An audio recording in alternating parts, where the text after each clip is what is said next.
Hey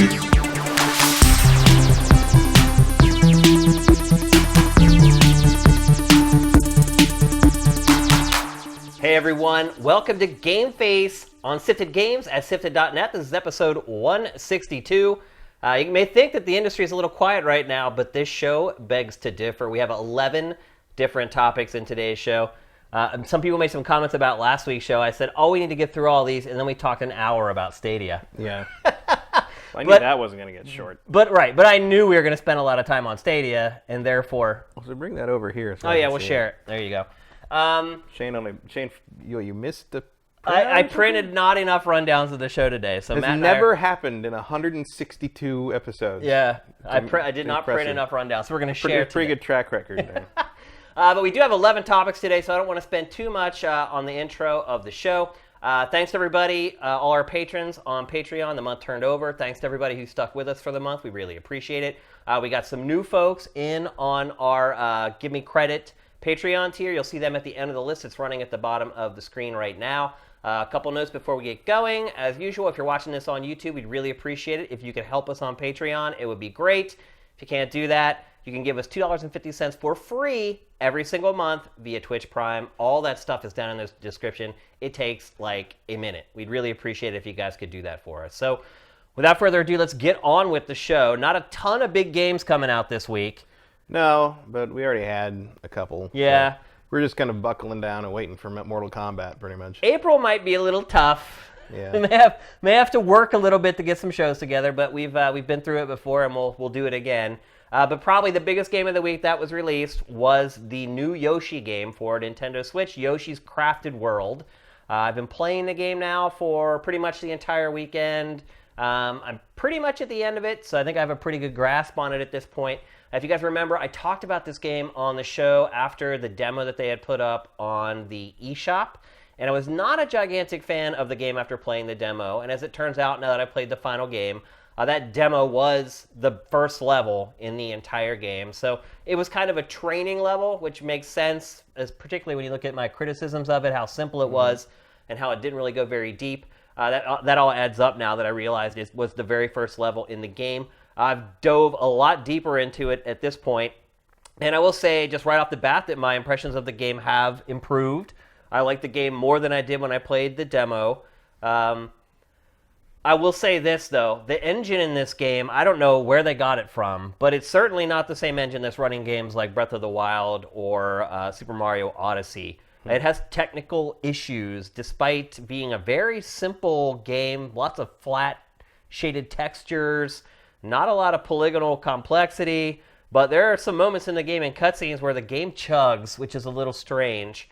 The story of the game is, and not that it even really matters for games like this, and you're kind of seeing the cinematic on the screen right now. The Unreal Engine. It's the Unreal Engine.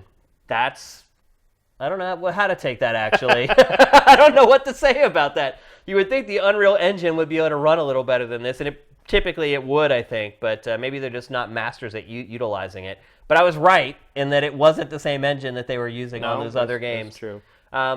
Could be worse. Could be Frostbite. Yeah, exactly. So there's really not a story in this game. It's just a setup like a lot of sort of kid-oriented Nintendo games. There's this big rock that has 5 jewels in it.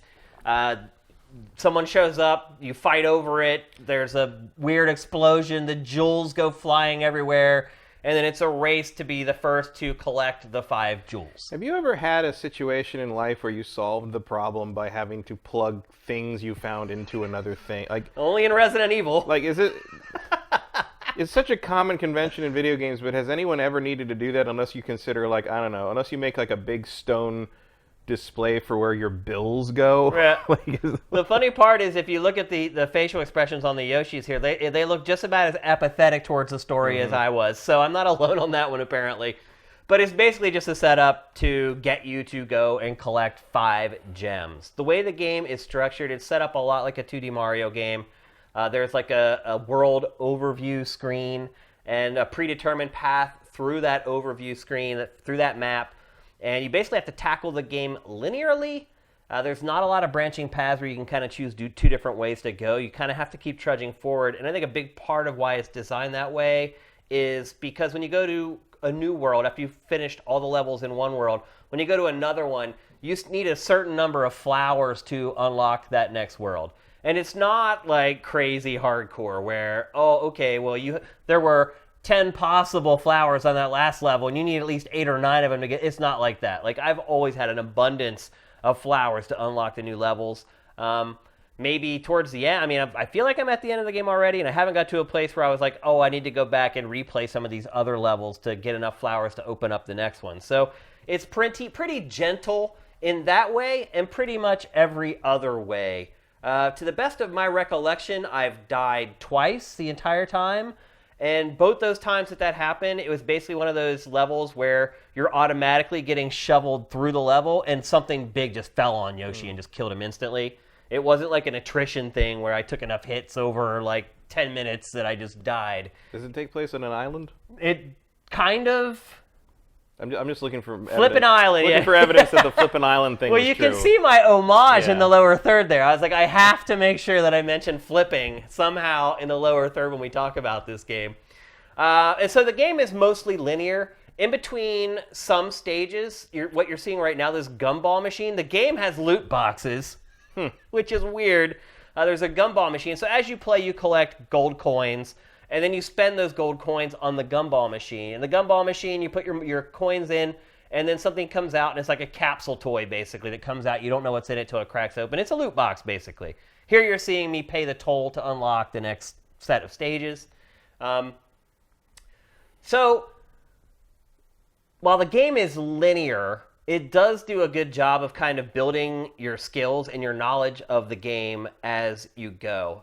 The object of the game really is just to reach the end. But you have to collect specific things before you get to the end, before you can get there. Because there are certain objects that you have to use there's like walls that you can break down with like explosive enemies. You suck in the explosive enemy and then throw it, and it'll break open a wall. There's lots of sections where there are like mine carts, and you have to push the mine cart, and then that will bust through a wall. There's lots of kind of environmental puzzles like that. And in fact, I would probably describe this game as a puzzle platformer more than just a side-scrolling platformer in general. The actual platforming in the game is very easy, very user-friendly. And what you're seeing right now, you're probably like, why is Yoshi in a box? So that's a costume. When you buy a costume at the gumball machine, and you don't know what it is until you get it, you can then equip that costume. And the costume doesn't give you like special abilities or anything. It's basically just armor. Which really you don't need in this game anyway. But it does give you armor, and if you do take too much damage, the costume will be destroyed. So they only take so much abuse before they break apart and you can't use them anymore. As far as like mission objectives go, like I said, the primary objective is get to the end, but sometimes you have to do things to do that. So when we talked about the demo, there was one section where you had to find 3 pieces of a train and then reconstruct the train, and the train would take you to the next area. There's lots of stuff like that. Like there's one where there's like a broken bridge, and you have to go and find the pieces of the bridge and rebuild the bridge so the train can go over the bridge. And there's lots of levels in the game where it's just where everything's kind of moving, and you just have to adjust. Lots of times where you're sitting on a train, and you have to jump and shoot and attack while the train is moving and not fall off of the train. That happens with some of the mine carts as well. There are sections of the game where the mine cart just goes careening through the level, and you have to jump over enemies and try to collect stuff. And that's really what this game is about, is collecting. Like back in the day, people used to call Nintendo games kiddie, and they were collectathons. This really is a collectathon. That is the objective through each level, is how much stuff do you collect. So you actually find flowers in each level, but there are also red coins that you can find, and if you get enough of those, you get a flower.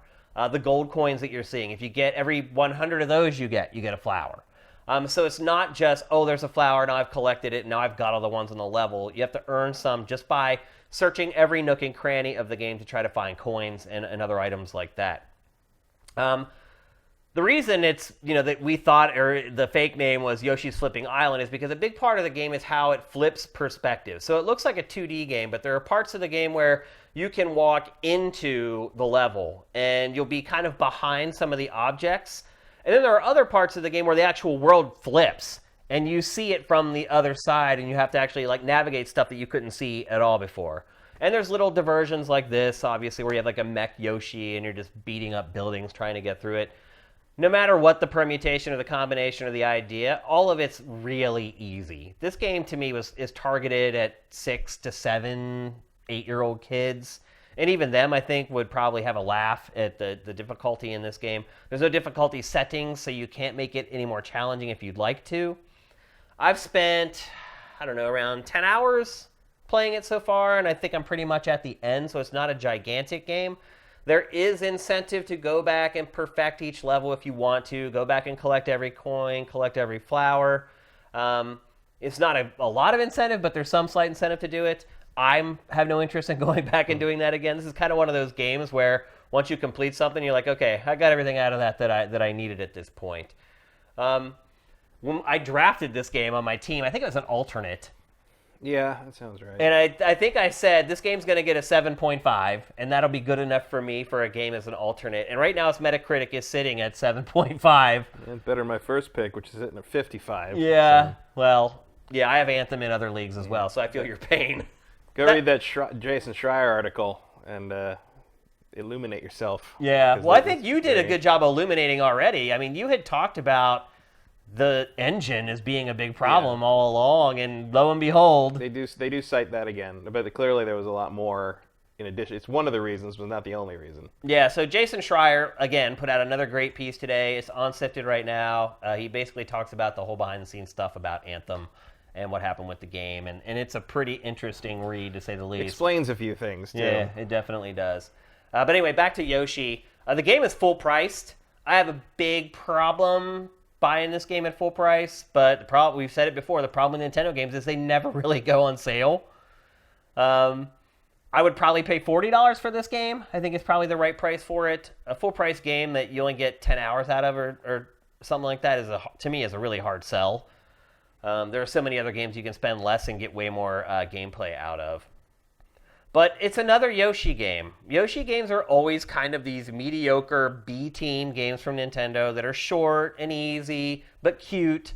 I've been playing it. My wife has just kept going, oh my gosh, so cute, so cute. The music is repetitive. There's not enough music in the game. You hear that same Yoshi theme over and over, and I got really, really sick of it after a while and actually ended up turning the music off in the game. The visuals, man, it's hard. It's hard to bang on them because you can just see all the creativity that's in it. I mean, basically everything's built out of corrugated cardboard. And so you can even see on the side there, like the corrugation in the side of the cardboard. It's hard to tell that that's what it's supposed to be sometimes, and I think that makes the game look ugly at times. And again, like here you're seeing they've just flipped the world. So you're kind of seeing everything behind the scenes, and it's just cardboard. The other problem I've had with this game is the sections where they ask you to go into the world instead of just going side to side.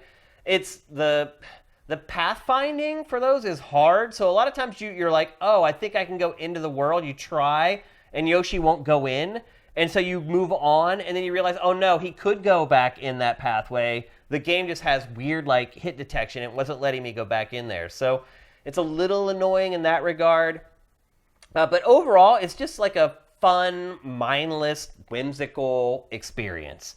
You're not going to be really challenged. You may be challenged to think here and there.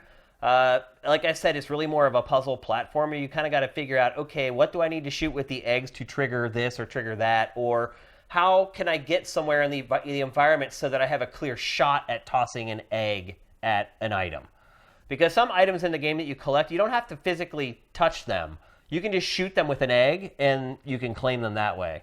And a lot of the game is, okay, I can see that I need to hit that object with an egg, but how do I get to a point in the level where I can actually target it and hit it? And that's pretty much the entire game. Like I said, it's charming, it's fun. If you have kids and you're looking for a game for your kids to play where you're not going to have to sit there and babysit them the whole time they play it, it's a good choice. And in fact, if I had a really young kid that owned a Switch, this is certainly a game that I would target and I would have on my radar to get them. As an adult, it's really hard for me to rationalize spending $60 on this game. What about as a rock? As a rock? Did you see that? There was, so I don't remember who did. Somebody put a video up where 2 rocks beat a level of this on the easiest mode. What do you mean by 2 rocks? They put like rocks on the controller. I can totally see that. It is the easiest. It was funny too, going from Sekiro to this. The counter system in this is way more forgiving. It was honestly kind of exactly what I needed after playing Sekiro, to be frank. I mean, it was like, oh wow, a game where I can't possibly die no matter what I do. I'll take it right now. So it was kind of a breath of fresh air for me, and maybe that's clouding my judgment of the game a little bit. But I enjoyed it. It's pretty polished. It's not, I wouldn't say it's up to Nintendo's usual standards. Regardless of what you think of the visuals, the coloring, the color palette in it, it's literally like unicorn vomit. I mean, it's just, it violates every artistic law of using color in the book. But again, you can kind of forgive it a little bit because of the fact that it's supposed to be kind of this papier-mâché, papercraft world that you're visiting. Or it's also kind of like there are some sections of the game where it's like on a tabletop and you have the whole small character, big world aesthetic going on. But yeah, it's a good choice for kids, but if you're an adult, I would steer clear, even in April where there's not a lot of other options for you. I would suggest tackling something in your backlog, or maybe picking up a game that you were kind of wishy-washy on in the last couple of months and didn't want to pull the trigger right away. Maybe something like a Metro Exodus or something like that you passed on. I would recommend something like that before jumping in on Yoshi, which is a shame because Switch has been on a little bit of a dry spell here after Smash came out. We haven't really had a lot of big, even third-party games come out for it. First few months of the year have been pretty dry unless you're really into indie games. Yeah, a couple of decent indies. I thought I did finally pick up Travis Strikes Again and thought that was better than I expected it to be. Oh, it was? Okay. I haven't really heard too many people say good things about it. It's not the best thing you'll play this year, but it is pretty funny, and it's always kind of nice to get like a Grasshopper manufacturer perspective on current trends, and there is some of that in there. So I was gonna say if you're desperate for something to play on the Switch and you haven't played that yet, it's not a full-fledged No More Heroes game, obviously because it's a different thing, but like it did the job for me. It felt like a legit game in the series. I just wouldn't pick this one because I physically hate Yoshi. A lot of people do. His games aren't I don't great. even know why. I just hate looking at Jeff the character. Gerstmann hates him too. I hate looking at him. I hate everything about the character in every imaginable way. My favorite thing about him is that Mario hits him in the head to make him spit his tongue out in Super Mario World. Like I know that was supposed to be like a recent revelation. I always saw that. I always knew that's what he was doing. I knew he was hitting the dinosaur in the head to make him do the thing. My wife loves Yoshi. She's like, I wish you could play games like this all the time instead of all the games with all the killing and the zombies. I can't stand him. Like, it's not because he's cute or whatever. It's just like something about his proportions and his voice, everything. Just like, I got no problem with cute. I love Kirby, but like Kirby's also kind of maybe got more of an attitude on him here and there. Kirby's also kind of a Lovecraftian horror when you really think about him, and Yoshi's just sort of like. Well, there's better gameplay variety because... also ran. Yeah, because Kirby games, it's like he can turn into anything. Right, everything So you can pretty much do anything with the game that you want. It's much more rigid and structured with Yoshi's games. And I think he's kind of turned into the lowest rung Nintendo IP at this point. Yeah, I mean, I also appreciate that Kirby will kill hundreds of people because someone stole his cake. Right. That's all it takes. Yeah, it's... like the pettiness of Kirby is attractive to me for some reason, whereas Yoshi that might be it with it. Yoshi seems so earnest, and so upfront. Like it's hard to have a strong opinion on Yoshi because he's just so benign. It's like yeah. Like and like for some reason that annoys me more than anything else. Is that he's so. Bleh. He's just vanilla, yeah. I will say I do actually really like the look of it. I think it look like the crafted element. I mean, I like Woolly World's look too. I think what they do visually. Woolly World looks better than this game. Yeah, I would agree with that. Which is very weird. But I do think like the creativity in the art direction in the Yoshi games is very cool. I will just never see them firsthand because I refuse to play anything with him as the main character. But and they do take it the whole way. Like the corrugated. Same reason. I like it in Pikmin when you've got the little, the real life stuff in the garden, and I like that in Little Big Planet as well. I think that's a cool aesthetic, but that's about all I have to say nice about that. Yeah, some levels look better than others. I'll say that as well. A lot of the stuff in this B-roll is some of the better looking parts of the game. I'll say that.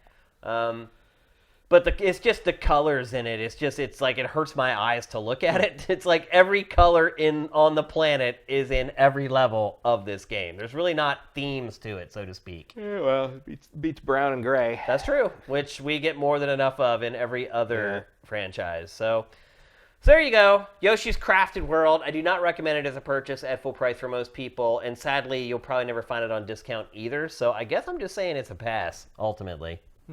Yeah. One day it may be cheap. Yeah. Or you can find it on eBay, maybe.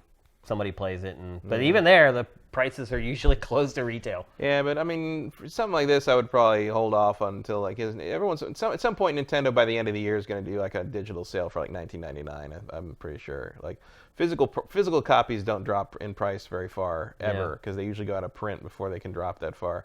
But Nintendo's started to wake up to the digital sale thing, so I wouldn't be surprised if you could get this by $20 by Black Friday if you don't mind not having a physical copy of it. Yeah. Yeah, you're not going to miss anything by waiting till Black Friday to play this either. That's kind of a sad way to spend Black Friday. It is. Hopefully there's going to be better things. Better stuff to spend your money on, absolutely. All right, we're going to talk next about PAX East, which just happened this past weekend. PAX East is, I don't know, it seems like it's pretty much on equal footing with PAX West at this point. Yeah, I would think so. Maybe even in some years it's bigger. Yeah, well, also remember like a lot more of the country can get to PAX East easily. Yeah. So yeah, because the East Coast, you have that congregation of population, and people can get up to Boston without... Remember back at Tech TV, they used to say that 80% of our viewing audience was east of the Mississippi. Yeah. Like that's typical. Yeah. It's like most of the country lives there. Yep. And it was a good PAX East. I mean, there was... Yeah. PAX, I think, is generally known for indie stuff, and that held true again this time. We're going to talk about the bigger indie stuff that was announced at the show. But at PAX East this year, we got several huge announcements. Obviously, the biggest one is a bunch of stuff for Borderlands. Mm-hmm. So Borderlands 3 was announced finally. You know, we all knew that was in development for a long time. It was finally unveiled with a trailer. The unveiling of that game, which we're not seeing, by the way, I should mention. This is not Borderlands 3 you're seeing right now. And the reason you're not seeing Borderlands 3 is because 2K is one of the publishers that sends out copyright strikes for its trailers. So we cannot show you Borderlands 3 on the show today. Instead, we have to show you gameplay of Borderlands 2. Nobody show anyone the promotional material we put out. Yeah, we don't want people to actually see the marketing materials that we've created for our products. Well, it's really bizarre, but they're not alone, so I'm not going to single out 2K. There are other publishers that do the same exact thing. So Borderlands 3, and I hate to say this, looked exactly as I expected it to. Exactly. Looks like Borderlands. It's Borderlands in 1080p. And there's really not much else you can say about it. It appears that there's a bigger emphasis on vehicles, but nothing was really said about it. I hope not, because the vehicles weren't amazing in the previous ones. Right, but I mean, if you watch the trailer, vehicles are it seems like it take up the vast majority of the time, which led me to believe that it's going to be a big deal for Borderlands 3. I don't know. I could be absolutely wrong. It could just be a coincidence. I mean, looking at this, you'd think trains were a big part of Borderlands 2. Yeah, you're actually right. That's a good point. That's a really good point. Like, you saw this at the opening, you're like, oh, I guess we're going to be robbing trains in this one. No. Yeah.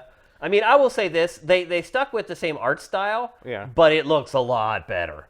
Yeah, it looks like a 4K remaster, basically. Yeah, I mean, the detail in Borderlands 3 in the cell shading is pretty impressive. The game looks good. I'll say that much. I am not a big fan of that franchise, as I've mentioned before. Mm-hmm. But I can understand where if you are over the moon over what they showed. Because it's not a big change. It's not a drastic departure. They're not rebooting their franchise. They're not taking some crazy new angle at it. It's like, hey, here's a much better looking Borderlands. Here's more Borderlands. Yeah. I mean, that's probably all it needs to be. Yeah. I did see some kind of consternation over like, oh, it just looks like the same thing. Why did it take this long or what? But whatever. It's gonna be Borderlands. It is weird. It's like, why did it take so long? I don't know. Like, too busy making bad Aliens games. I guess. It's bizarre to me. And I mean, we still don't have a release date.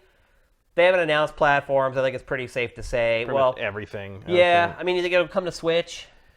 I mean, it's probably 2K has been pretty good. It's with probably Switch. scalable enough too. I mean, it's not going to look as good, but like I mean, I don't see why not. And 2K's put out Switch games. And they're putting out Borderlands on Switch. Yeah, so. yeah. And that was the other big announcement from Gearbox is that Borderlands 1 and 2 and the pre-sequel are all being remastered in 4K. Right, which they've already been remastered for current gen. For 1080p. Now they're going Now they're full, going up Ultra HD. Yeah. Any interest in that? Not really. I was a little puzzled by that, to be honest. I already have those games like 3 times over. The thing that makes me wonder how far out Borderlands 3 is. Makes it a little scary. That if you're putting out all, even just as if you're putting it out as sort of the big pack, that makes me think like you're not worried about people buying 3 of these games and burning out on them 6 months later in time for Borderlands 3.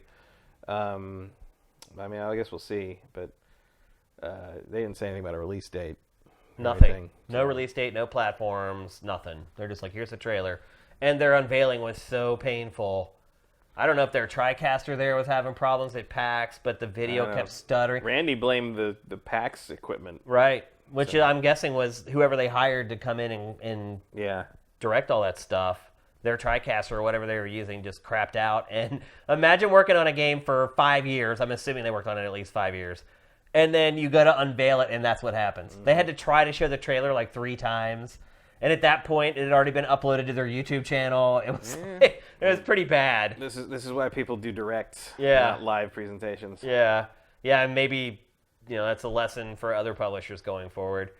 What would you like to see changed from the formula for Borderlands 3, though? I mean, like I just think the whole like the whole 3 billion guns thing or whatever. It's like, yeah, okay, there's 1 billion guns, but you're kind of hoping for you manage to get one of the 100 or 1,000 or so that's actually useful. Right. And the main thing with this series is like, I just don't make it all the way through. Like I always quit before I make it. Yeah. I feel like they run out of tricks before the halfway point sometimes. Yep. I've never finished a Borderlands game. I finished the first one.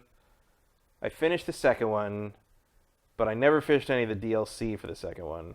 Except, I think I played the Tiny Tina Dungeons and Dragons thing. Yeah.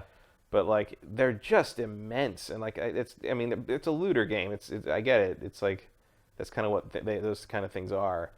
But like, for whatever reason, I've never found that the base gameplay like really sustained that long. Me either. And like, it's serviceable. The first one I found a gun I really liked that stayed viable for like most of the last half of the game, which made it better. But there's other times if I'm stuck using weapons that I don't particularly like, and that happens relatively often just because of the randomness of the loot system, like it can sour my likelihood of going back and turning it on again.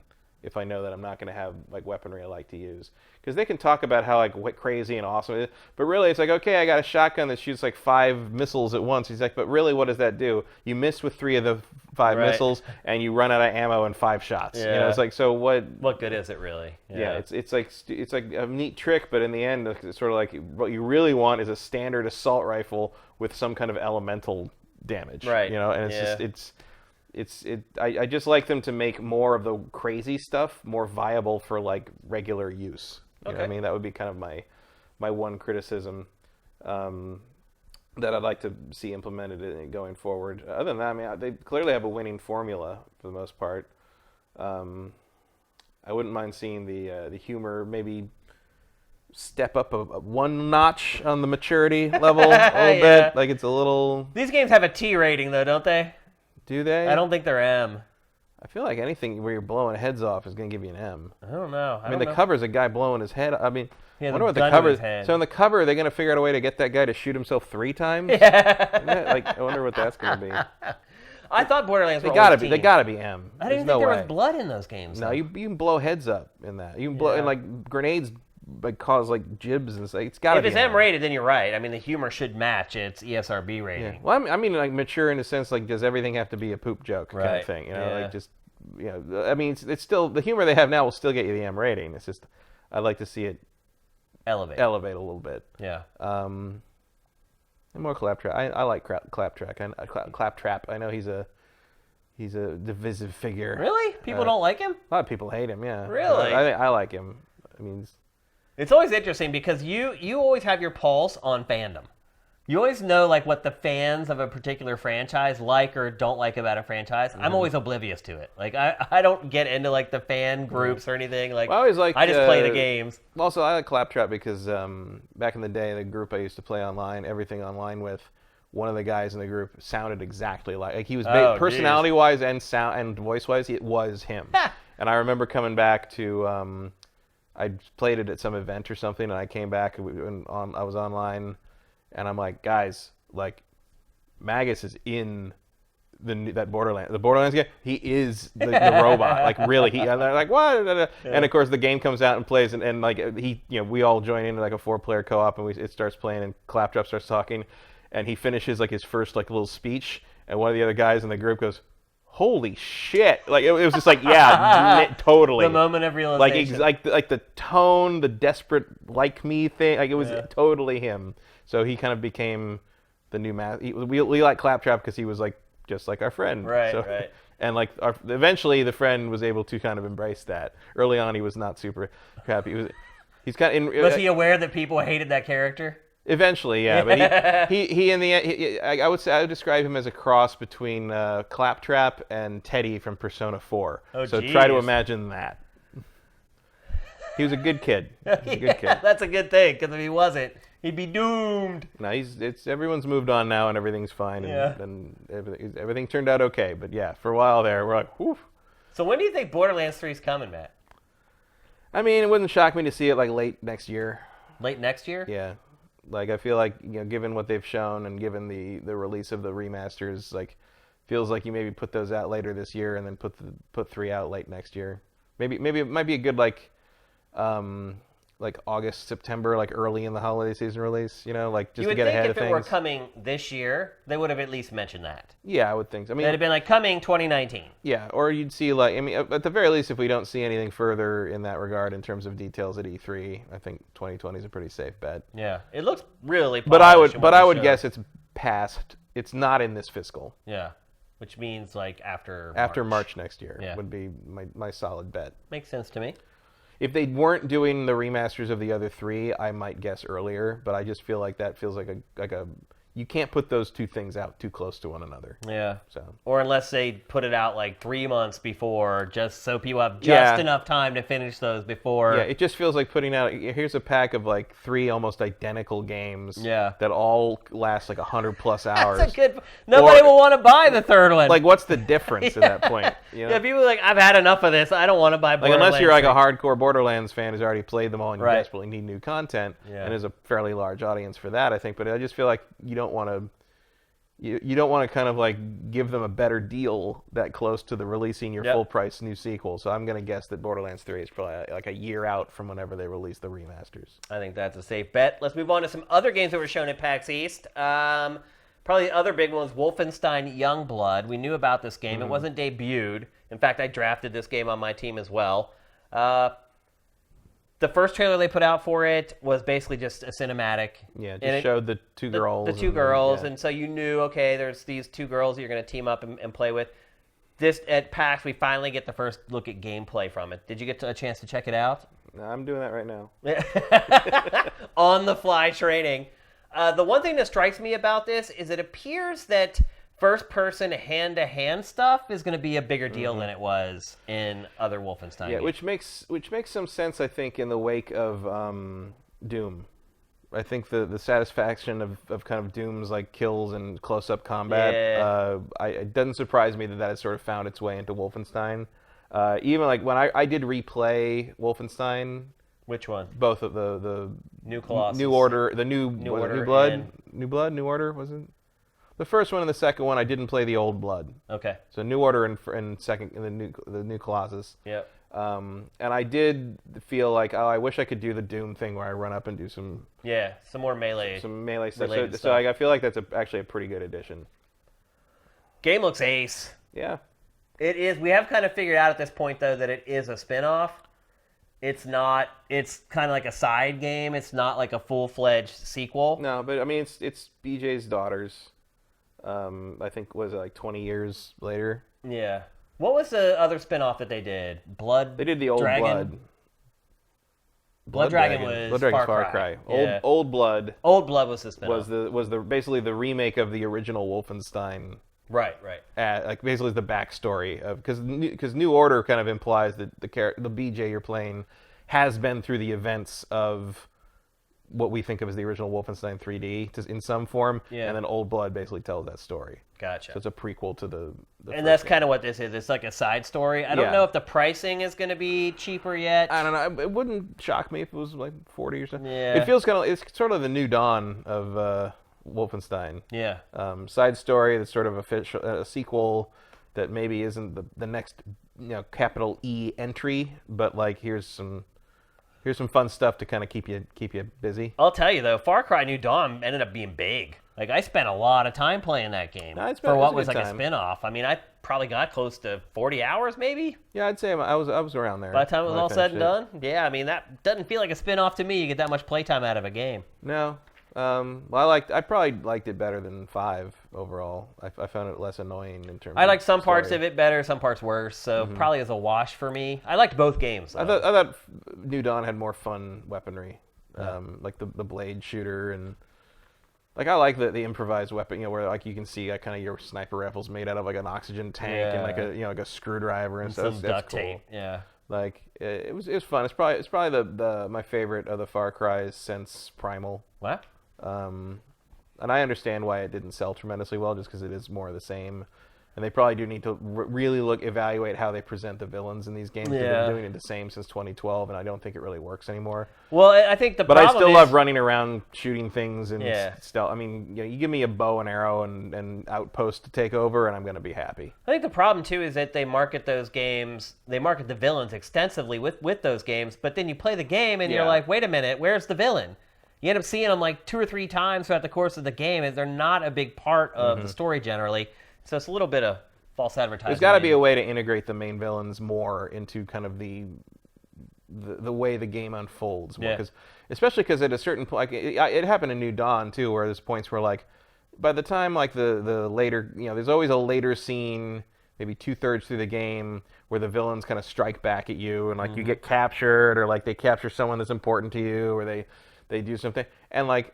There's a thing where like near the end of where you have that scene in New Dawn, and like to go in to see the twins, you basically get forced to put your weaponry in a bag before you go. I'm like, screw that! I can go in there. I didn't want to do it either. These people aren't bulletproof. I guarantee you, I can kill these people before they can react to me. I mean, I just took down a giant zombie bear. Yeah. Like I'm pretty sure I can take down 2. Although when you fight them, dudes with motocross armor. Yeah. When you fight them, they do take more bullets than a. Bull elephant. Oh yeah, they do. It's there's just a point at which you're like, why is everyone so afraid of the half naked dude talking about God's plan? Just shoot him. Yeah.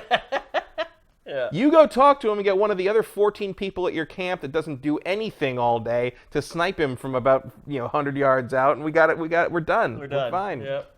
Let's move on to some other games. Streets of Rage 4. We got the first look at that. It had been known, and there was a teaser trailer out, but we got the first look at gameplay. This game made an impression. I saw a lot of people talking about it across social media. Streets of Rage is good stuff. It used to be. Yeah. We've seen some revivals of classic franchises over the last half decade that have not been great, though. Yeah, but this looks pretty solid. It doesn't look like it's doing much beyond what Streets of Rage has always been, but I'm pretty much fine with that. Yeah, I think at this point people are okay with that, though. Yeah. It's like, hey, if this is just a legit Streets of Rage game, I'm fine with that. And it appears to be that is exactly the case. Yep. It even has the same weird, like, animation juggles that the old games had. So whoever's working on this is doing a pretty good job at keeping it close to the source material. And obviously the visuals are much better than what we played back in the day. It's hard to believe that there's only been 3 of these games after all this time. Any other franchise that's been around that long would be at like number 8 or 10 by now, but not Streets of Rage. No, Streets of Rage was just on the Genesis. Yep. That was the end of it. Yep, so it's good to see that coming back. The game's looking pretty good.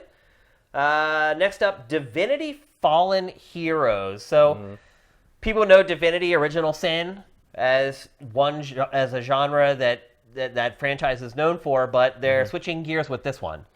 Well, they go back. Divinity goes back It was, there was that Ego Draconis one. Yeah, they've gone through all that's that right. permutation. There was a strategy game based on dragon armies at one point. This franchise has been through a bunch of different versions. But they've never had an XCOM clone. No, but it seems like they finally found sort of a permutation that works with the original Sin series, and this seems to be spinning off that same aesthetic. Yep, but it's basically XCOM set in the Divinity universe. The plot appears to be canon, and it will actually have some relevance to whatever happens later on in the franchise and other genres. So it has some heft to it as far as its value. The XCOM clone is quickly becoming the most overused genre in the industry, though. It is. I would like to see the stats on XCOM clones versus Battle Royale games to see which one is more popular at this point. There was a horror XCOM thing announced this week as well, which looks really cool. And I will say I'm not really burned out on that design yet. I haven't played enough of it to kind of get sick of it at this point.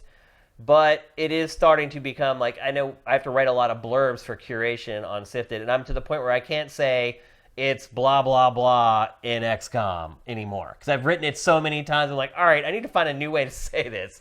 But this is another one. I know a lot of people are pretty attached to the Divinity universe, and so maybe that will kind of crack this game open to an audience that other games in that genre don't enjoy. Do you think it's smart to do something like this, to kind of take a property and just completely change the genre? I don't know. I mean, I don't think this supplants Original Sin 3, which I presume is in the works somewhere. You might as well do so. If you can kind of keep these things coming out, regularly, it's better to have the world and the franchise front of mind as much as you can. And these sort of games, I think, would tie in with someone who liked the original Sin games. They're not. I would assume someone who likes the Divinity original Sin games probably also likes XCOM. It's sort of a PC-centric, sort of strategy-driven thing. It's also a character-driven thing. I mean, if you remember, even with XCOM, it's like you get attached to one of your characters and then they die, and it's like the permadeath. I don't know if this will have it. It's a little more dicey when you have characters involved that have been a part of the franchise for a while. It's kind of hard to kill them off and have permadeath. That would be brave if they did do that. But I think this isn't such a leap for people who have liked Divinity before. No. It's still going to focus on the characters that you've grown to love or hate through the years. It's not a leap in the way it was for like Mario Rabbids. Right. Yeah. So I think it looks pretty cool. I like XCOM games, and I will definitely give this one a spin as well. And like I said, they're prevalent. It's still not like first-person shooter or action RPG, but it's getting there. It's certainly becoming one of the more popular genres on PC at the very least. So let's see what's up next. Risk of Rain 2. Game had been talked about, rumored for quite a while. They showed a lot of gameplay for the first time at PAX East, but also had some big announcements. So the biggest announcement of all, at least in my opinion, is that if you buy this game on Steam, you get an extra code to give to a friend. So it's a cooperative loot shooter. All right, yeah, because the first one was very cooperative. Yep, and so is this one. It's I think it's up to 4 players, maybe more. I think they just show 4 in the trailer. Like, if you weren't playing cooperative on the first one, you probably weren't getting anywhere. Yeah, you weren't really playing it. Yeah, and it appears that this is the same case with this one. You're going to need to rely on friends and cooperative partners to get through the game. And to encourage people to play it cooperatively, if you buy it, you get a second copy free that you can give to a friend. So you always have at least one partner to play the game with. It's kind of interesting to see a loot shooter like this instead of a big budget game like Anthem or Destiny. You don't see a lot of indie takes on this genre usually. Yeah. But the first one was pretty well received. I never played it. Did you play the first one? No, but Rob Manuel loved it. So and I trust Rob. Yeah, he's my gauge for indie games I don't play. Yeah, he's like the indie guru. Yeah. I love that he's kind of transformed into that. I did not play the first one at all, but you're right. People seem to really like it. And the hype around this game since it was shown at PAX has been huge. Yeah. Well, I mean, also, I think, didn't it come out in early access? Yeah. So, so people already can get their hands on it. Yep. So that'll always help, drive a conversation. Yep. So it is available on Steam right now in early access. And like I said, if you buy it, you get a free copy. So if you feel like you don't have someone to play with, like I did with The Division 2, you don't have to worry about that with this game. You can just give your extra code to somebody else. I wonder how they'll then give you excuses for why they can't play today. Yeah, I wonder how they're going to keep people from just selling that code. I don't know. Maybe it's some kind of thing where you have to gift it through Steam, and you can't just like get the numbers and write them down and give it to somebody. I don't know. I bet it won't work on the Epic Store. Yeah, that's for sure. It's a great idea though to do something like that, particularly for a cooperative game where some people. I mean, this game could flop if people aren't playing together. Yeah, it's a good idea. I mean, I've seen it where like you could buy you get a discount if you buy like 4 at once or whatever. But this is a bold move. Buy one get one free. It's really bold. But you figure with indie games, your budgets aren't that big. Like you can kind of afford if the game goes nuclear, you can afford to give away some copies. Absolutely. So, and it's also that other like circle of friends thing where 2 of you are playing this game now, even though only one person bought it. Mm-hmm. Maybe that convinces another friend to buy it and then give his code to somebody, and then you got the 4. And so I could see how they would look at it like maybe we can spread this game like a virus and ultimately become a big success. And of course, with any game like this, the X factor becomes: are there loot boxes? How is the loot handled? That's always the X factor with games in this genre. So it'll be interesting to see how that plays out. And we never know that until a game has been out for a couple weeks. Mm-hmm. It takes a little while for people to figure out how the currency works, how you're rewarded for your play, and things like that. So I don't think we'll have a good grasp on that with this game for a while. But just the incentive of buy one, get one free. Basically what you could do is you go to a friend and be like, you pay $15, I pay $15, just split it, and you both get the game for half the price. So I really like the idea. I like what they're doing with this game. I haven't played it yet, so I can't really pass judgment on it as far as how it plays and how they handle all the loot and everything. But based upon what I've seen, pretty cool. And then the last big indie game, at least in my estimation, that was shown at PAX East, and I'm sure somebody will complain that I didn't bring something else up. But the other big one that kind of caught my eye was a game called Cyber Shadow. And I described it on the site as a cross between Ninja Gaiden, Metroid, and Castlevania. Yeah, I can see that. Although the main character reminds me of Ninja Spirit. Yeah. Which you only know if you played in the arcade or TurboGrafx 16. Yep. But he looks a lot like the Ninja Spirit guy. But it's a side-scrolling ninja game. Yeah. But can you see where I get the Castlevania from, though? Yeah, there's a quality of the graphics. It's weird. It's almost got this weird kind of like grain to it that like a lot of the Konami Ultra games had. Yeah, I don't know how to explain it, but you look at it, you're like, that looks like Castlevania to me. It looks like Castlevania or like Metal Gear, or there's a quality to how they do the sprites. Yeah, the game looks hard as balls, by the way. So, if you're not one of those get good people, you may want to investigate this one a little more, but. A lot of 2D games are going for that angle now. Make it. And Dead Cell showed off a new DLC at PAX East, which we're not going to discuss, but worth mentioning at least. What were your overall impressions of PAX East? Do you think it was a good show? It seemed to be. I mean, it had stuff that I noticed, even though I wasn't tremendously paying attention to what was happening over there. Yeah. Which is a pretty good sign. Like if some stuff popped up that I couldn't ignore. There was also some good stuff. It was separately, but because it was also sort of happening at the same time. The Sega Fez thing, like there was a lot of good Sega stuff at the same time. So it was a good news week for kind of retro stuff and more low key indie stuff. And then if you're Sega Genesis Mini, basically the Mini looks great. It looks great. Yeah, it does. Will be the first one of those kind of things of the Genesis I buy because they finally got. Some decent sound. They got was it the M2 guys doing that? Yep, that's good. And they got Castlevania Bloodlines in there, which is the first time Castlevania Bloodlines has ever been re-released in any form. Yeah, it's crazy. So yeah, I'm definitely on board for that one. That was a good announcement. I don't think that was I wasn't PAX, but like it was still sort of in the same days. But no, it was pretty good. I haven't been to a PAX in a very long time, probably since like 2014. But yeah, it's been at least that long for me. Yeah. But I like PAX. I miss it, actually. Yeah, I always like PAX. PAX is the one like kind of convention thing we would cover every year that I'm like, I'd go to this on my own. Even if I didn't have to go to work for work, Like it's a good. They were good places. They were good kind of positive places, and everyone was very friendly. The only time we ever had any problems with like jerks or whatever is when we go out to the bars in Boston at PAX East, and that wasn't PAX East attendees. That was just Boston people. Like Sam. Like I don't know. It's like there's assholes. Just people trying to start fights in bars for no reason. I don't know what the hell. Gamers starting fights with gamers. Well, we were producers. We didn't. We weren't like sitting there in our anime game shirts or anything. We were just trying to have a drink, and people just like, "Hey, who are you?" It's just like, who are you? Who cares? I don't care. I don't care who you are. Why do you care who I am?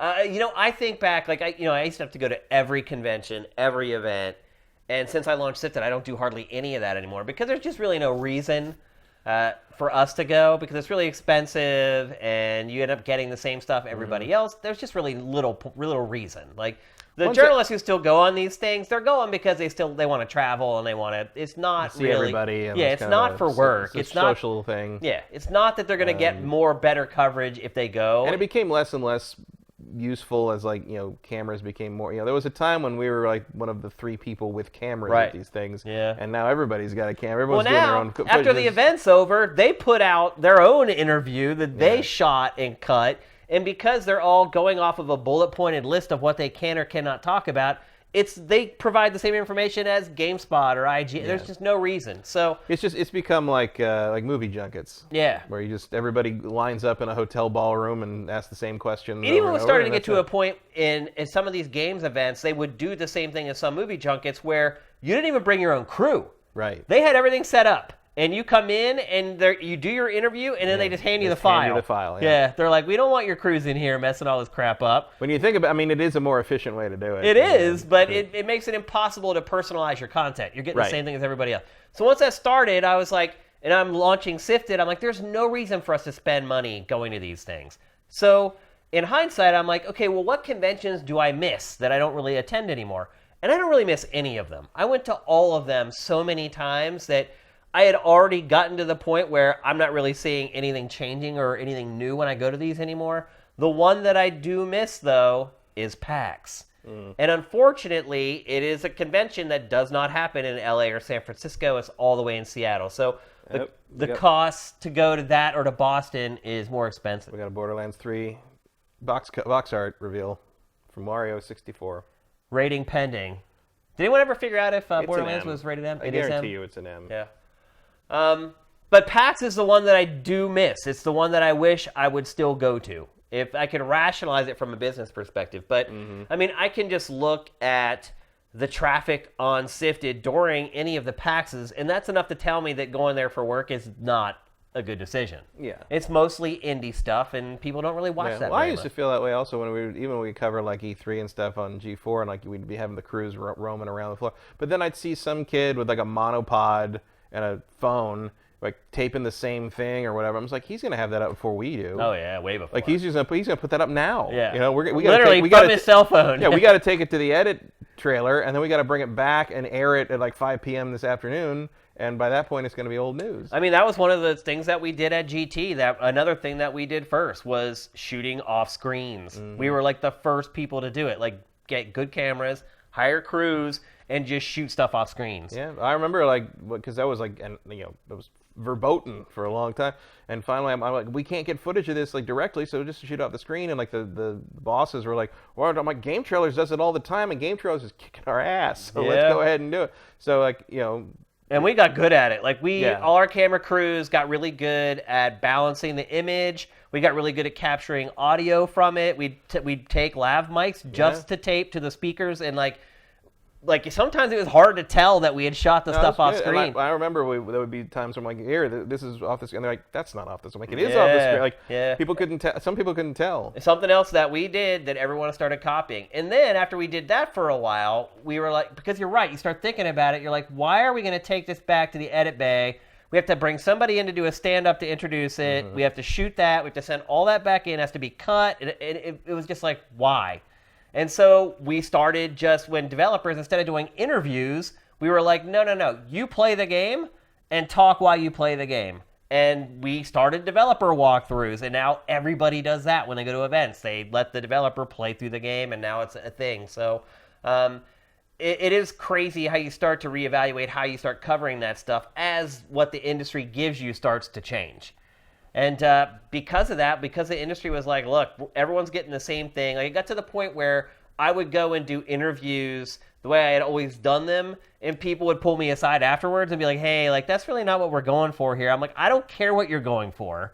I know what we want. I know what coverage we want. And if you're not going to answer the questions, that's fine, but I'm going to ask them. And once I started getting resistance and pushback, like, bro, you're asking questions that other people aren't asking, and you're not falling in line. I was like, well, with Sifted, why would I ever do that? It's like we can't get anything that anybody else can't. There's no point to go. So, but PAX is the one convention that I wish I was still able to go to. But from a money perspective, from a time perspective, it just doesn't make sense for me to do it. So it'd be great if they ended up doing one in SoCal.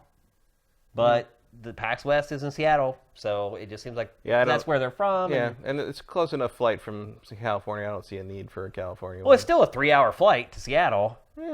I mean, you got to realize, like, on the guys the East live Coast, there, though. So right, but on the East Coast, there isn't even really a 3-hour flight. Like, you can fly from Philly to Florida, Miami, in like an hour and 40 minutes. So, like, on the East Coast, every flight is short. A 3-hour flight on the West Coast, that's pretty long, actually. Yeah. I just don't see it happening. You can do it though. It's like I am right now. I have worked. I counted it yesterday. I have worked 19 days straight without a day off. Like I just don't have time off. So for me to say, oh, I'm gonna go up to Seattle for 4 days and hang around and play a game, like it's just not even an option for me. Even though I know I could go there and get coverage that no one would ever watch, it's just not worth it. So I do miss PAX. I don't really miss Tokyo Game Show. I miss Tokyo. I don't miss Tokyo Game Show. No. I would miss E3 if it were to go Tokyo Game away. Show was always the excuse to go. Right, yeah. I just want to go to Japan. Yeah. I would miss E3 if it went away. All the other stuff, though, like Game Awards and all, I don't care about any of that stuff anymore. I just don't. I've done it so many times. It's like, let the people who haven't gone go, you know? Let them experience it. I'm kind of hitting that point with E3, too. So. Really? You're almost at the breaking point with E3. I would be kind of fine, like for E3, like watching the press conferences, going to the parties, hanging out like off the floor at like the places like I know, like Everyone people I know hangs out, but like and has their meetings and does their things. The show floor just isn't really all that useful to me anymore. Yeah, because you got to wait in line to play everything. You can't just walk up and play stuff anymore. Well, it's also so crowded now that like I don't even see people. Because that was one of the other things, like I could walk the floor and like you run into, just walk across any hall and I'd run into like 6 people I knew on the way across. Yeah. And now you don't because like A, it's so crowded, and B, a lot of the people I know that I would see that way don't go to the floor anymore because it's so crowded. Better. Yeah. It's interesting too. Plus it used to be back in the Game Trailers days, if I was at E3 and I walked across the floor, it was just constantly people going, Shane from Game Trailers. Like, people don't know who I am at all anymore. No. I can walk through E3 and nobody even bats an eyelash now. It's nice. I mean, it's not that fans bother me or ever did, but it was like a lot of times you're trying to work and you're walking with a crew of like 4 people and you're fighting through and you're trying to get your talent set up and people are like asking you and like it made it doing the job a lot more difficult. Now I can go to E3 and just waltz on through. And meanwhile, I'll see like the YouTuber walk by and the group of people following the YouTuber, and I'm like, have fun. Yeah. Have fun with that. It's interesting how things have changed. But one thing that hasn't changed is that PAX is an awesome convention. And we've said it before on the show, but if there's one thing that you go to in the U.S., PAX should be the one that you go to. It's the one where you're going to actually meet with other people like you. You're going to actually get to play games. You're going to be able to hang out. It's not this weird, like, there are lines. And they also kind of... But there's stuff to do when you're not in line there. They also do decent late night stuff. Yeah. Which is like, a lot of conventions kind of shut down around 9. Yep. But... like, PAX spills out into Seattle. Yeah. So all the bars and restaurants around it, all the people are there, all the people you saw at the show are there. At E3, after E3 ends, it's just like a ghost town. Where'd all those people go? A lot of them go back to work or whatever. Some go to work, some of them go back to LA, LA Live is a place. But a lot of it, people go back to, a lot of them stay in like Hollywood, like, which is further away from downtown LA than you think it is if you've never been here. Yeah. There's a lot of like people that kind of go off to do their own thing. It's LA. Yeah. There's a lot of stuff to do here, and a lot of it's out of downtown. Yeah. So. Almost all of it is out of downtown. It's amazing to see, like, there's people I know who like basically come here basically for E3 and that's it, and like their entire mental picture of LA is downtown LA, which is not the least LA part of LA. Yeah. Like I remember taking some like they came to the G4 office. We went to go get lunch and we walked down to where we're going, and we the walk from the old G4 office was like it was a neighborhood. It was and people were like, oh my God, there's trees and houses. I'm like, yes, people live here. It's not Blade Runner. I don't. There are a lot of misconceptions about LA from people who have never been here. So anyway, letter grade for PAX East 2019. What do you give it? I didn't pay enough attention to grade it. I don't feel qualified. I feel like it was an average PAX, so I'll give it a C. All right. It had like a couple big games, AAA games, and then mostly indie stuff. None of the indie stuff blew my mind. It all looks solid and good, but nothing blew my mind, so it gets a C for me. Mm-hmm. Only one grade for this one. Yeah, I should note that like I had a very busy week for a lot of unforeseen reasons, so I am not as up on things as I normally am, but I will try to remain entertaining. You're pretty good at that. All right, let's move on. We're going to talk next about a game that I don't think is ever going to happen. Oh, yeah. Yeah. But reports are stating, and from reliable sources, that George R.R. Martin of Game of Thrones fame, well, not Game of Thrones fame, the Song of Ice and Fire, is that the name of the book? Yeah, that's the name of the book series, yeah. The author of the Game of Thrones books is working on a game with From Software. Is there a more unlikely marriage on the face of planet Earth than somehow George R.R. Martin coming into contact with From Software? I don't know, like the dark fantasy thing is kind of in place there. I see how it makes sense, but it's one of those things where it's like, I hope you don't have him on a deadline because it's just not gonna. That's why I don't believe it's true. To be fair, he'd only have to write like maybe like a quarter of a book, and they just pepper it through and like not even a quarter. Little notes through the whole thing. Books are gigantic. Little notes through the whole thing, and you're done. Yeah. Like, I mean, it could be something as simple as like they're gonna have him come up with the premise or something. That's possible. You know, like.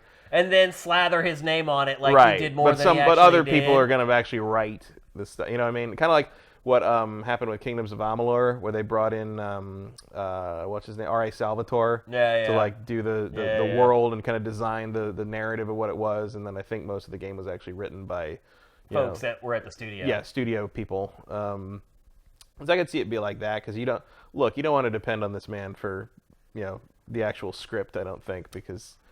The dude, look, I mean, I know everybody's mad. You don't want to depend on him for anything. Right. Well, I know everybody's mad at him for he's not getting these books out or whatever, but it's like, look, man, if I was in my 60s or whatever, and I'd be toiling away on these stupid fantasy books my whole life, and finally one of them hit it big, and like I had all this money and everybody knew I could do whatever I wanted, hell yeah, I wouldn't sit down and write for the rest. I'd be like, fuck, I'm gonna travel and do my thing, and then I'm gonna die, and then you all can fuck off.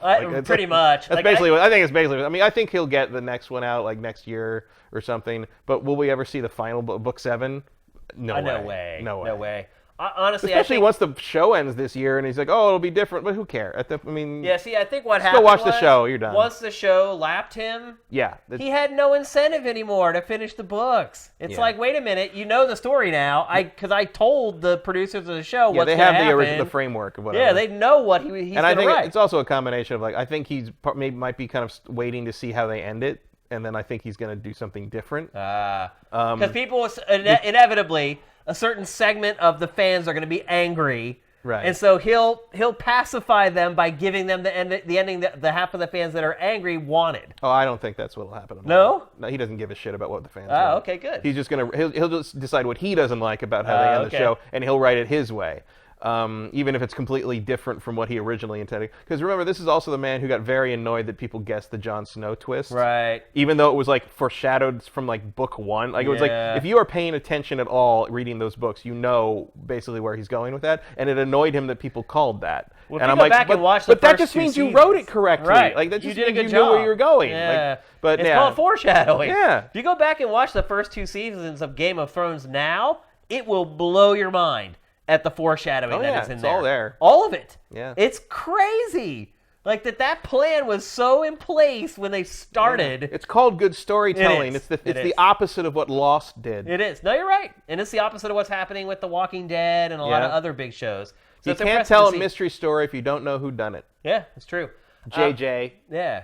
So back to what you were saying, though, this actually is kind of a perfect marriage. Because if you look at like Dark Souls, that world kind of matches with Game of Thrones. It's this dark fantasy, sci-fi-ish, but very dark, brooding, gritty.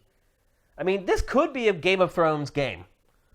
It wouldn't take too much of adaptation, right down to the giant raven everywhere. Right, that's what I'm saying. Like it's like, why wouldn't From just make a Game of Thrones video game? Yeah, it could work. It could really work. Yeah. And I don't know who has the license for that right now. I mean, it's probably floating out there right now. I don't know. I have no idea. Because Telltale, obviously. Yeah, I don't know if anyone's working on something directly because they did the action RPG, and Telltale did their thing. Yeah, I don't know who has that. I mean, it could be just maybe that's what's happening. Could be. Maybe they're making a Game of Thrones video game. I mean, they would have to, if they're only involved with him, it would have to be a Song of Ice and Fire game. Right, yeah. That doesn't draw on the, it'd be like how, you remember how there was, like, back in the day, the license for the Lord of the Rings movies was different from the license for the books, so there were games coming out at the same time that were based on the books, but not the movies. That's right. So, like, yeah, I do remember that. Yeah, and it got really confusing. Yeah, like there was like a Fellowship of the Ring, but it wasn't based on the books, so it had like Tom Bombadil in it, and there was an RTS, like War of the Ring, that came out around the same time as like the Battle for Middle-earth games, but they were not based on the movies, so they were completely, quote, original designs that were based on the wars in the books. Right. So it could be something like that, but I don't know how their licensing setup works. But the other thing is, like, well, it looks like Daedalus somehow got Lord of the Rings. We probably never need to worry about this. Like, really? In terms of him, I don't mean, maybe they'll put it out if he's doing like a consultant thing, and yeah, that's probably going to happen. But like, what is this? What are they doing? Is it a new series? Probably. Is it Game of Thrones? Probably not, because I think they'd really need to have HBO's involvement if that happened.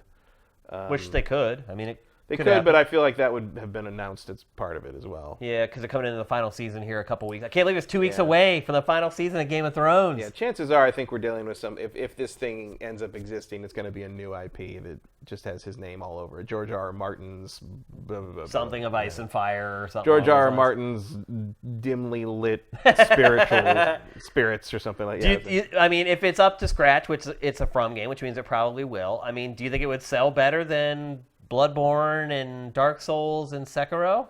I don't know. Or do you think fans would reject it because it was based on some other IP? I don't think it would be based on some other IP. I think it'd be a new thing. But let's say it's based on the books. Do you think From Software fans would embrace it or reject it?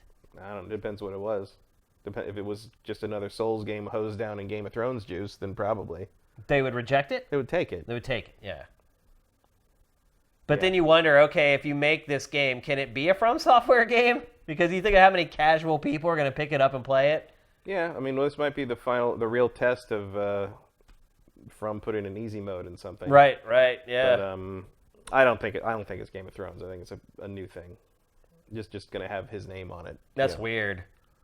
Well, I don't know if he even has the rights to do that. That's true. Well, I mean, he probably has the rights for the books, right? He hasn't given those up. I think he sold the rights to adaptations and stuff to HBO. I mean, I think they control that for the most part. Interesting. And also, like, if you do that, that would just be confusing. Or okay, so like Jamie doesn't look like himself, and nobody looks like the actors. Like, I feel like that would cause more confusion than just making something new. Which was a problem with the Lord of the Rings stuff. Yeah. Like, it makes more sense to me to just like have him come up with some world and characters, and they can just turn it into a game along the lines of what they do. And sure, more From Software, cool. Or they could just completely pull the rug out from under us, and he's doing Armored Core 7. That's true.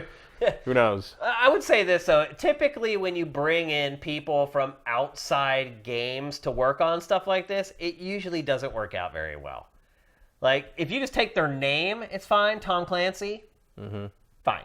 Slap his name on a military shooter, makes sense. Yeah. Well, to be fair, that's how he had been operating for years already. Right. He hadn't written his own books in, like, 10 years. Who, Tom Clancy? Yeah. Yeah, he's just putting his name By the on time Ubisoft started making all that stuff, it was like he was a brand. He was not the author, really. But you look at Del Toro, his many forays into games, none of it has ever worked out. Yeah, well, he tries. He tries, but that's what I'm saying. It just seems like it never works out as well as you would expect whenever something like that happens. Yeah, but this isn't like trying to get a major film director in. I mean, Boom Blocks was pretty good.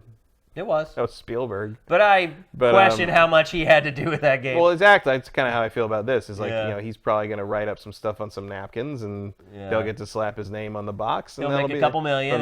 From the creator of Game of Thrones, here's, From Software's next game. From Software's next title.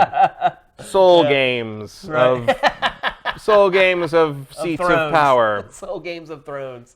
Yeah, so what probability would you put on it that this rumor is true?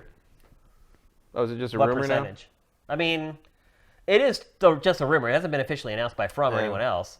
I don't know. I mean, it makes. I'd probably give it like a 50-50. It makes sense. Yeah. It's not a partnership that makes me go, what? Yeah. Like it would be. I mean, it's weird that they're this kind of niche Japanese developer, and somehow they've found each other. That's strange to me, but kind of awesome. The way From kind of works, I can see George R.R. Martin thinking of himself sort of as a similar thing. Yeah. Even though his thing is the biggest TV show in history or whatever. Yeah. But I can see him still thinking of himself as sort of like the dark fantasy niche guy. Right. And like, so that would, when you present like what From Software is to him, he's like, oh, and show him some Dark Souls footage, he'd be like, oh yeah, that's totally what. Or show him footage of me playing Dark Souls. Yeah. Be like, oh yeah, that's right in my wheelhouse. I want to make everybody that angry. Yeah, I would put it also at about 50-50. Seems it's plausible. Mm-hmm. It wouldn't surprise me, but it also wouldn't surprise me if it was like maybe they had a meeting and someone reported that and it didn't, it doesn't turn into anything. We never hear about it again. That could happen. Yeah. And speaking of which, it wasn't in the first episode because the first episode was all about Google Stadia. But the second episode of Factor from the round we just shot, he goes in depth about what happened with the whole Sony Take-Two rumor, which is interesting. So look for that next week, Sifters, in next week's Factor. Yeah, he did kind of have a ground floor He view definitely of that. did. He has an interesting story to tell about what happened there. So look for that next week. Let's move on. We're going to talk next about April Fools. Yep. For whatever reason, the gaming industry has embraced April Fool's Day like no other entertainment industry. I don't know why. I think it comes out of that EGM tradition. Back when EGM used to do those April Fools, it would like fool people. They put tons of effort into it. There was the classic Shenlong joke. Yeah, I mean, they did great. Well, they did good ones. I mean, when they put that issue out, like I went to the arcade and everybody was trying to do that. Yeah. Like that, like everybody, because there was a picture. Yeah. No one had ever done that before. No one had ever done a bull shot Yeah. before. I mostly enjoy the April Fool's stuff. Like I don't really understand why like people get so mad about it. Like yeah, I don't either. Like people get so angry and like, oh, it's stupid lies day, and it was like just sit go with it. Just sit back for a day, for God's sake. It's fun. Like it is fun. Like when I started working at GameSpot back in 2000, I got the first taste of video game April Fools. Mm-hmm. Like I was a news editor, I was writing up news stories, and I would literally write like 30 news stories a day. Like, because they just sent a press release, and we just rewrite the press release. And then we call and try to get a quote. They'd always say, we're not going to give you a quote, and I just run with whatever we had. And the first April Fools, I was head down, cranking through news stories. And another day where I had to like write 30 news stories in a day. And one of the stories that I sent on to my editor was an April Fool's joke. And I had no idea. Like, I had no idea it was a thing in the games industry. And it was reported on by like IGN or something like that. And I'm like, well, it's an IGN story. They vet all their stuff. It should be good. Sent it to my editor.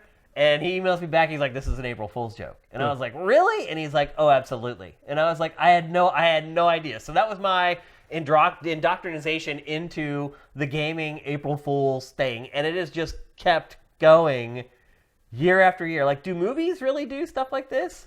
Sometimes you get like a fake fan film of something or a trailer or something, but not too much. Like the actual studios will do it, or a fan will do it? Both. Okay. Like sometimes you'll get stuff from studios. The other thing that happens a lot is like the April Fools will go up and like people will actually like it and like it'll turn into a real product. Thing. I think like the original one I can think of for that was when I think was it Think Geek did the Tauntaun sleeping bag. Oh, right. And that became a real thing within like a year. I can understand why that would be. And then BioWare, one of their previous April Fool's jokes became a real thing. This April Fool's, they started selling Garrus body pillows, life-size Garrus body pillows. Did they? Yeah, because that was a joke a year or two ago, and you can actually buy them now. Interesting.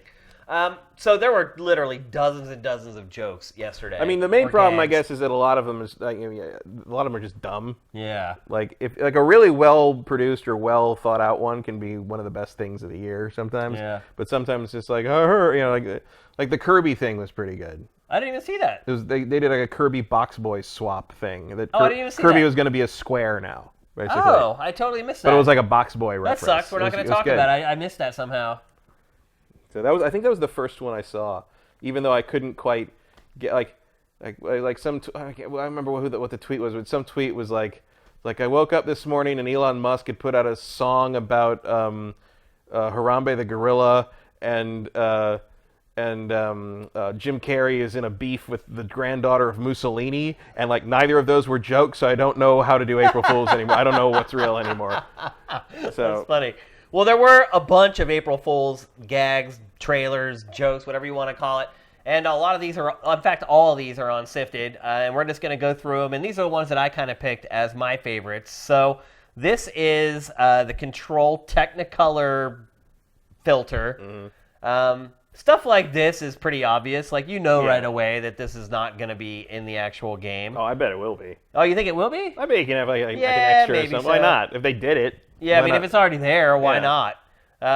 Stuff like this, though, it's pretty easy to pull off. It's kind of like the lowest hanging fruit for April Fool's jokes. Like, I always like the ones that send people on the goose chase, like EGM's the Shenlong, or when they did the one of Sonic and Tails being in Smash Brothers. Like, those are my favorites. And now here's IGN's. Now this one, I would say, required the most work. Did you see this? This is the fake Direct thing? Yeah, so IGN did a fake Nintendo Direct, and they did a really, really good job on it. They've got all the beats, they've got all the sound effects, and the story. And again, what usually gives a lot of these away is the fact that whatever they're announcing is so unbelievable that you just know it's not true. And that was the case with this. Basically, the whole story is every Zelda game ever is coming to Switch. And the title of it was Everything's Coming to Switch. But the way that they cut it together, the aesthetics of it, they pretty much nailed the whole thing. So I thought IGN did a pretty good job. No other outlets really even tried. Yeah. So the only issue with it is like, this would be great if it actually happened. So you're a little sad that it's not real. There's that hint of melancholy in the background that's always pervading. But the best humor always has. It does. A little tinge of it. Yeah. But I thought this was a great job by IGN. Again, like, the graphics are all identical, and I'm sure they just ripped them from the real Directs or whatever. That's still like some After Effects guy worked a long time on Absolutely. This. Yeah, and they even had like the ESRB thing at the beginning. Like, they went the full Monty. And I was pretty impressed with what IGN did. It's certainly a lot more complicated than like this. So this is Rainbow Six Siege. Rainbow is magic. And I think this it's been very hard to figure out whether a lot of this stuff is actually in the game or not. Because always they act like it's in the game. But then some of them are. Like, For Honor had like Rabbids in it yesterday. And it was actually in the game. Like, you could actually go play For Honor, and there were Rabbids in the game just for that day. Now, this rainbow skin for Rainbow Six, is it in? I don't know. I didn't boot it up to check it out, but it looks real legit. All of this stuff does, though. Yeah. And here is Rage. Rage's thing was, we're turning it into NBA Jam, and so they got the announcer from NBA Jam to basically narrate this trailer, and it's called like Rage 2 on Fire, on Fire cheat code. And they've set it up like NBA Jam, like it. Again, awesome. Like, I love that publishers were like, you know what, we're gonna dedicate some budget to this, and we're gonna like work with the development team, and then we're gonna have like an editor cut this thing together. Like, I love that publishers take the time to do this, despite the fact that they are under the gun to get the actual video game done. And this, you should watch this trailer. Hopefully this means Rage 2 is in pretty good shape. Yeah, that's a good point, actually. Maybe it is a sign that it's moving along according to schedule. I highly recommend watching this. The actual guy who does the NBA Jam voiceover voices this trailer, and they do a really clever job with it. Here is Hearts of Iron 4, and they did like a Sharknado thing. Which is extra funny if you know this game at all, because it's a super dry map-based strategy game. Yeah, it's like a 4X strategy game. It is. It's super dry. It's like historical. And they were like, you know what, we're just going to do a Sharknado thing, which I think is great. And it shows that they don't take themselves too seriously. And like, they went all in. It's like, you could have just done the cinema. They showed the Sharknado, but then they actually went in and like messed with like the other parts of the game. I think that's awesome. Sharkstorm. Yeah. And then next and final is Final Fantasy XIV Smart Home Assistant. So Square Enix made a fake commercial for like a Google Home Assistant or an Alexa, but it's for Final Fantasy XIV, and this is the best one as far as comedic value is concerned, because the Home Assistant, it acts like it lives in like Final Fantasy XIV. So everything it says has some kind of like medieval like context to it, or some way it relates it to high fantasy. So it's like, oh, I need toothpaste, and it'll be like, oh, but we use blah blah blah to brush our teeth or whatever. So I thought this was probably the most clever and fun, and definitely the one that took the most effort, money, and commitment. And there was a couple other ones. There was like Payday. The guys from Payday did a fake like Payday Royale, like a battle royale for Payday. There's one. Those guys should probably just concentrate on surviving. Absolutely, yeah, they're in bad shape. Like they don't have the time to do something like that.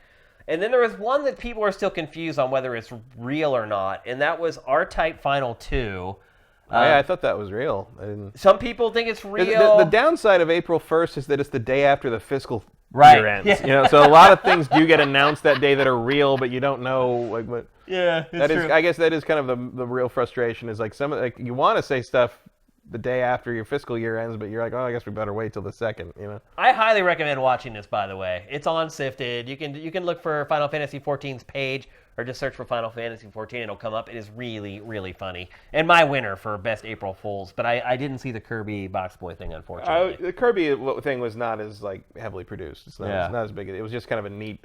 I just thought it was funny that they're like, okay, our big announcement is that Kirby is a square now. Like I think that's funny. Like, yeah, on a very base level, I can see that. So there you go. That's April Fool's Day in video games 2019. They've done it again, and they're going to keep doing it probably until I'm long gone. They'll still be doing April Fool's Day gaming. I still think it's odd that Just Gaming does this, though. Not everybody does. Like, tons of companies do it. Like, all through Twitter. I mean, especially if you pay attention to Twitter.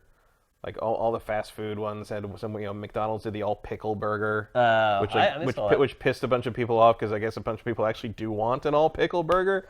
It's called the McPickle. It was like a Big Mac, but the patties were replaced with just chunks of pickle slices. It's pretty. I mean, that's the thing is like I think that's where some of the rage comes from. It's just like, you have these like humorless like giant mega corporations, and all of a sudden they think they're funny for one day a year, and often they are not. Yeah. Sometimes, in fact, but every once in a while, always they are the not. one out of 1,000 that's like a really good one that kind of makes it worth it to me. Like Wendy's Twitter account's pretty funny. But that's like every day. There's a pretty good one from Arby's too. Arby's is pretty on point most of the time. You know, somebody told me this week that I never realized Arby's is RB for roast beef. Yeah, roast beef. I never knew that. That's your learn something new every day. That's your miles per hour for me. I never knew that. It took me almost 10 years to figure that out. I never knew it. And somebody like posted it on Facebook the other day, and I was like, really? Yeah, Arby's I knew. It does kind of make sense. Tails' real name took me almost a decade to understand because of the way EGM wrote it. Right. Yeah. It's funny though how EGM back in the day just set the tone for everything. Like they were the Bible, man. Like it was their Sonic 2 preview, and they said they were going through. And Tails was kind of a thing because like, oh, Sonic's got a friend. Like that was weird. That it was before, we didn't know yet what the Sonic friend thing was going to turn into. But they said his name was Miles Tails Prower. Get it? And I was like, no, I don't. What does that mean? And it wasn't until Sonic Adventure where they just said Miles Prower without the tails in the middle. Right. Oh, Miles Prower. And so that was like most of my life, half my life I spent not understanding Tails' name joke. It is hard to believe though that there was a time in this industry where one publication just ruled everything. Yeah. And I was watching a podcast the other day where it was like a podcast with this skater named Mike Ballily. And he's old school. He's been around since like the early days. And he started telling a story about when he first started getting into skating. He went over to some kid's house and the kid had a Thrasher magazine. Mm-hmm. And Thrasher was the same way for skateboarding. Like it was just this thing that came out every month. And the ads that were in, you knew every issue. Front to back. You knew every ad that was in it. You knew everything. And it's. I mean, I wasn't even into skating, but I knew Thrasher. Yeah, and EGM was the same way. It was just this Bible for this scene that just basically dictated how it was perceived from the outside and from the inside. It was like 1990, like 94. It was basically like EGM was the end all be all. It's crazy. At least in English publications. We'll never see anything like that ever again. Yeah. Like it just won't happen with just the way media is now, and the 24-hour news cycle and everything. Like it was just a moment in time. And it was just like the prominence of some of that. So it was. I mean, I remember one E3 when we were getting outside journalism help because we had expanded, and it was the Santa Monica one. It was when everything was moved out to Barker. And they assigned me to basically be the producer who would go around. So we had journalists, like actual game journalists, doing the interviews and kind of doing the sit-down stuff with the prominent people. And I remember, like, I was assigned to Dan Shu. And I was like, holy shit, I'm working with Dan Shu. Like, I was a little starstruck. I mean, I've met, like, real celebrities and all this stuff, but I was working with Dan Shu. You're working with Shu. Working with Shu was like, the guys that, like made me kind of, like, go, oh, my God, was, like, Dan Shu and, like, Andy Eddy and, like, the guys I read. Sushi X. That was everybody. But that was, like, the guys I read growing up who were like, oh, like, what does Shu think about this game? Yeah. I want to know what he thinks You cared about what this he game. thought. Yeah, absolutely. And now I'm producing his interview with Kaz Hirai. It was crazy. And now he's working at Blizzard. Yeah. But no, EGM, the cachet of EGM was for the little window was huge. Mega. Huge. Absolutely. It started this. We're talking about April Fools on a video game podcast in 2019 because of EGM. Largely because of that. That's crazy. So there you go. All right, let's move along. We got a lot to get to still and not a ton of time left. Let's see what's up next. We're going to talk about another rumor that came out, but this one I believe like 100%. And that is, I'm sorry. I'm so conditioned to not share this. And that was Jason Schreier reported this week that both the PlayStation 5 and the next Xbox, if you want to call it Xbox 2 or whatever, are going to be more powerful than Google Stadia.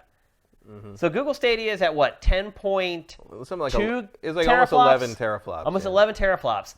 Right now, Xbox One X is what, 5 teraflops? 4.5 teraflops? Sounds right. I don't remember. It's ish. Yeah. It's around there. So Stadia already more than doubles both Xbox One X and PlayStation 4 Pro. Although that is kind of bringing it up into the high-range cards that are, coming up. I mean, it's not that's not crazy. It's a little more than I would expect because I kind of always expect the console. I expect the consoles to kind of lowball on that a little bit. But if that's, I mean, this is exactly what I think they should be doing. If you're going to make the leap now, you better make it worth it, and you better have some ray tracing capability in there. Yeah. My question though is, okay, first of all, do you believe it? Do you believe these and look, Jason Schreier, stone cold lock usually. His information is almost always perfect. So I don't want to say that I'm second-guessing Jason here. That's not what I'm trying to do. But to me, it just seems so far-fetched. Doesn't seem like it to me at all. Really? I think that's exactly what they have to do. Like, I think that's exactly what, if you're going to jump in and do this, they have to be that powerful. But then the question becomes, how much do they cost? I think they're going to cost $500. Really? Yeah. I don't know how you can make a box with that kind of hardware for $500 and not lose your ass. Good question. That's why I don't think it's true. And again, I hate to second guess Jason Schreier. I mean, to me, these consoles are going to cost like $700. No, they're not going to be more than $500. I mean, you can't charge $700 for a console. Here's the thing. But that's what you'd have to charge to not completely lose your ass. No, I think you're overestimating the cost of that. It's not that crazy. And also keep in mind that, like, you're talking about a high cost there anyway. Even if you are just talking about $500, that's a lot of money anyway. Yeah. But what I'm saying here is, like, they might, the console manufacturer, like Sony and Microsoft, might not be married to the kind of the traditional idea of, like, okay, we're launching the new system, we got to get those sales out there immediately, we got to jump, we got to have a huge launch of that. If they're moving more into kind of the cell phone iteration version of kind of how generations are going to work from now on, they might be comfortable with a slow burn. And Microsoft has already shown... That's been tough on Apple, though. It has been tough on Apple, but, like, this is a different world, and Microsoft has shown that they are not unhappy with the slow burn of the Xbox One X. And if you recall, when that came out, we were both sort of like, well, who is this for exactly? Yeah. Like, I don't know and it's definitely sold better than we thought. Yeah. And better than Microsoft that, thought to some degree. So, you might be just looking at, like, is it unusual that this sort of, like, power level would be in these next generation's consoles in previous generations? Yes. Is it necessarily untrue because that was true in the past? No, because we're looking at a paradigm shift. And we're looking at a very intentional paradigm shift. And if they know something like Google Stadia is coming down the pipeline, then they might be doing this intentionally to kind of, like, head that off. And then that's not even factoring in whatever Microsoft's streaming plans are. And I assume Sony has their own streaming plans with the Gaikai tech isn't going away. Yeah. And you're going to want to do a thing where if you do jump into sort of a Stadia-style streaming situation, you're not going to want the games that come through on that streaming to outclass the things that the people who paid for your hardware get at home. Yeah. So I think that they are going to go bigger with these systems in terms of power. Well, I think they have to, because that's the only way you're going to ever beat the law of diminishing returns that we've kind of fallen into with the last two generations. Right. And I think that's also part of it. Is like you need to show something with these new systems that make people go, wow, my current system can't do that. Because and if you look, and I feel the like numbers are on the decline as far as consoles sold per generation. They have been since the PS2 era. How do you stop that? Well, I don't agree with that as a useful metric, but because I think you're always going to have outliers, and I think the PS2 was a ridiculous outlier, and I think the Wii was a ridiculous outlier for completely different reasons. Yeah. You're never going to have another PS2. Like, the PS2 was just the perfect system at the perfect price point at the perfect time with the perfect games and a DVD player built in when everybody wanted a DVD player. It was just, you're never going to get that again. You know, same way the Wii was like the perfect fad at the moment that it was. You can't predict that. You just can't. You can't expect that every time. And I know that's anti-capitalist or whatever because everything has to be bigger than the last thing you delivered to your shareholders, but it's just not how it's going to work. And at the very least, we can see that the software sales market is very healthy and growing. So I think that's where they got. You know, you're more than ever with this new generation. I think you were in that razor blade mentality of take the loss on the razor so you can sell the blades for a profit. I don't see any other way around what they're trying to do here. Because I still think it's a little too early. I just think the loss that you'd have to take to sell a console that powerful at 500 or less, I don't think that's as much of a loss as you think it is, if it even is a loss. You know, the 11 teraflops is not crazy. It's powerful, but it's not like unreasonable. I mean, that's 4K, 120 frames a second. Yeah, powerful. My PC won't do that right now. I have it sitting in my house. Well, it's depending what you're trying to run. I still think you're even if they hit the 4K, you're still going to see games running at 30. Yeah, I mean, I believe that too. Because even if they could get them to run at 60, they'll pile stuff onto them until they'll only run well at 30. Well, because the mass audience doesn't buy things for frame rate. Right, they buy it for how it looks. Yeah. So yeah, I mean, I pretty much believe this. No problem. Like even at the very least, I believe it. The Xbox. Maybe Sony, maybe not. I don't know. Maybe they're deciding still at Sony. Sony, I would see taking a hard loss less than Microsoft because Microsoft A has nothing to lose and B knows that's not really where their bread is buttered. I think you're absolutely right. I think Sony would be the one that'd be like, we're the leader. We don't need to take a loss on our hardware, and it's done it before. Yeah. I mean, PlayStation 3, $599 US. Yeah. I mean, we've already had a $600 console. I don't know, man. I just can't see, even at the volume that they buy the parts, I just cannot see a piece of hardware that powerful being less than 500. I just can't. I think 500 is your ceiling, and maybe you. Yeah, we're talking about the ones that don't have a disk drive in them, or that's not going to save you all that much money. No. I think you're PAX probably said it's like best case scenario $50. Yeah, I think you're looking at, and even then you're probably making up that cost by putting in a larger hard drive. Right. For the assumption that you're going to you're buy gonna more need digital. It. Yeah. So I would say even if you have multiple SKUs, like disk drive and no disk drive, I think you're still looking at the same price point for both of them. It just matters what that price point's going to be, and my guess is probably 500. And if Microsoft, how do you think that'll go over with the mass market? I don't know. Maybe But you brought up a good point earlier too about how things have kind of changed, and it's maybe not necessarily about, hey, here's the PlayStation 5 and the Xbox 2. Yeah, I don't know if they're going to push like the rush to get the new thing as hard on this one. I mean, it's going to be like you're going to kind of accept that early adopter curve, moving into the sort of looking for a bargain curve, moving into the, oh my God, I have to play the new Halo curve, And are you going to need it? I mean, are these games going to scale down so you can still play the PlayStation 5 launch game on your PS4? I think that's not impossible. Yeah. I think that's not crazy. It could be a case where you're right. It's just a soft launch, and they're like, well, they're out there if you guys want them. I mean, the Xbox One X was kind of like that. Yeah, because it's the phone model. It's like, I can still play everything that's on the new iPhone on my existing iPhone. But there's that temptation of the newer, the shinier, the better, the faster, the powerful, and whatever cool new feature. That's going to be another thing, I think, is like some of these consoles are going to do some weird old stupid console tricks that like we can't even think of right now, Well, the screen like on things the you didn't even know controller. you wanted. Yeah, the screens on the controller is a cool thing. God knows what kind of streaming integration they're going to do. You were talking like last week or the week before about like the that the Stadia thing doing that interactive YouTube thing. Like who knows what the hell Mixer is going to have on the new Xbox, or like what Sony's going to bring in for that.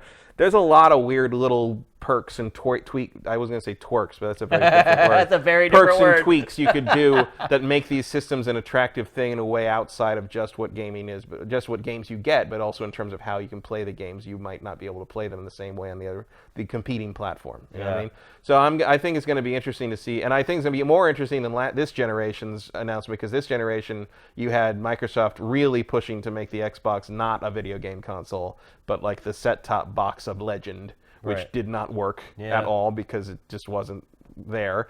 And Sony kind of going all in on like, we're just going to play video games, go away, And better way and to handle that. Sony's version went better there, but if you can come up with, the industry has changed so much in terms of how people consume gaming media, that I think if you can come up with some integration into how the social media stuff works that isn't something that feels like a suit trying to convince you of something you never wanted and don't want, but something that kind of is an organic evolution of how you interact with games in terms of a streaming solution, or in terms of like prominent people that, kind of define the zeitgeist or the influencer crowd, like you could have something in there that really pushes people towards that platform in a way that just exclusive games doesn't do. Now, if the consoles came out in 2021, I could see that hardware coming in under 500. But next year or this year, I don't see any way. I think you can Microsoft can bring it into under 500 because they just take the loss. Yeah. They just take it. They just eat it because they want that market share back. Yeah. You get something that powerful for that price and like with whatever bells and whistles. You just win. I mean, but he's saying both. He's saying both PS4 and Xbox too. Yeah, could be. Like I would not surprise me. With the pricing, like would they go above 500? I would think that would be no. You would think Sony had learned that lesson the hard way already, but yeah, but like who knows? If you're going more, if you're delving into the cell phone paradigm, those things are crazy. Those things are triple that in some places. Yeah. So like, but I use my cell phone all day, every day. Exactly. Yeah. So the value is there for me. Like I didn't have a problem paying cash for my cell phone. Yeah. Even though I use my consoles a ton, I would have a problem spending $800, $700 for a console. Yeah, I definitely wouldn't buy both of them at the same time. That would be the other thing, too. If they are that expensive, you're really making people choose. Yeah. There's not going to be a lot of multi-console if you're really making me choose, I'm going to pick Sony. I am going to pick Sony. Their first-party lineup, it's just nothing like it on the Xbox. I would have to buy Sony's console. If you were making me choose between two $600, $800 like Nintendo Sony consoles, that's a harder choice. That is for the first-party stuff. But Microsoft, and maybe Microsoft can turn it around next gen, but this gen Microsoft has shown me no reason to be in for exclusives. I'm only, like the Xbox One X, I like it because it runs everything better. All the third-party stuff, yeah. Not, and that's a different thing. And would I pay another $800? If it's that, or like having to shell out $800 at some point for an unknown time whenever I need to because I want to play God of War 2, like I'd rather have the PlayStation in play. How do you think people would react if the new consoles are $500 or $600? I really don't know. I think the PlayStation 3 was a lesson in that. And beyond that, you're kind of getting into 3DO territory, which isn't something you want to be compared to. No, you don't want to be compared to 3DO in any scenario. In any sense, really. Yeah. I don't know. I would assume if they did something like that the companies would have access to research and marketing metrics that I don't, and would know why they were making that decision.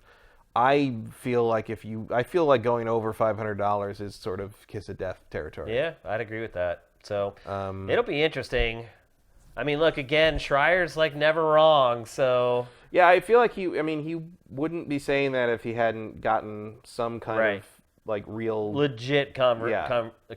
You don't just overhear something and run that. No, you better have really good sources for it. So I don't know. It seems crazy to me, but I don't think it's as expensive to do that as you might think it is. I think it's not. It's not a. It ends Stadia. If that's true, it ends Stadia. It's over. That might be why there is no unique selling proposition for Stadia at that point. Well, it doesn't cost $500. Right, but the PAX. If you watch the Stadia episode that we just published of Pactor Factor, he says, you're going to be sitting there if you're using Stadia, and he thinks there's no way it's going to be $10 a month or whatever. So he's so let's say it's... So he agrees with me right on that. So let's say it's 25 or 50. He's like, how many months are you going to sit there and add up that $50 a month before you're like, why didn't I just buy a console? Right. Yeah. That's what I said about what I thought the price was going to be. I mean, I don't know.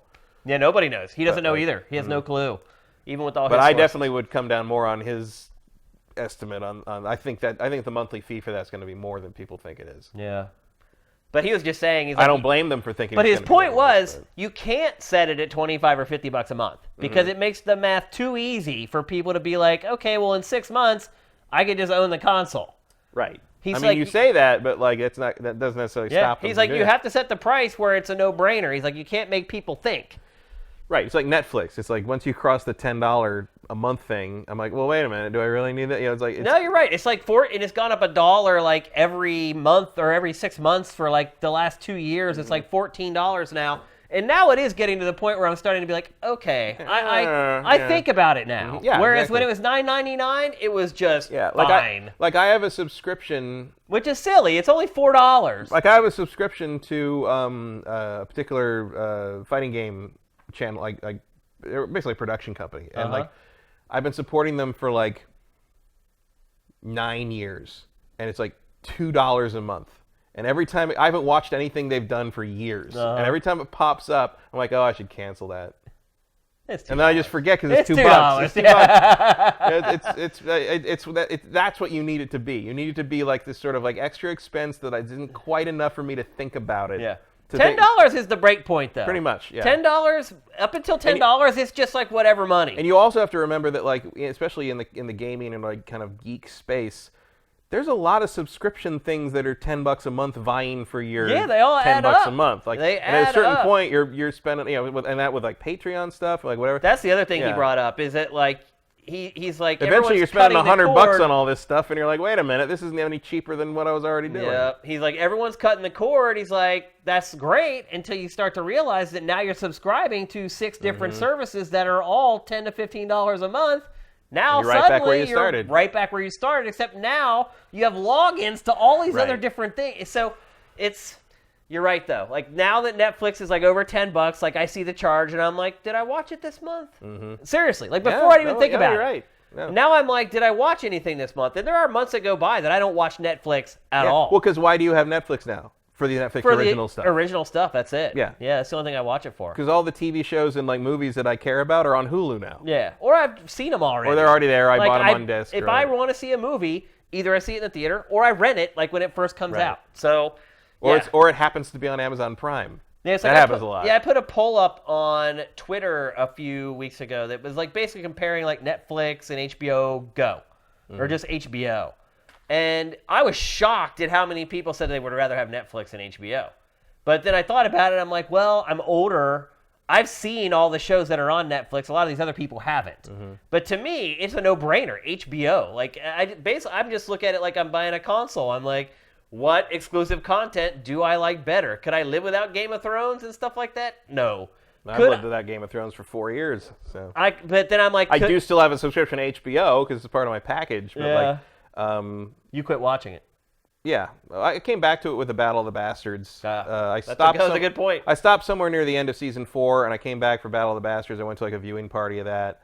And it was funny because like I was like, I haven't watched it in like 2 years. And like people are like, oh my God, but you don't know what happens. I'm like, I'm gonna be fine. Yeah, I'll live. And sure enough, it starts and like if with the exception of like where like 1 or 2 characters were geographically, I'm like, yeah, it's pretty much the same fucking show.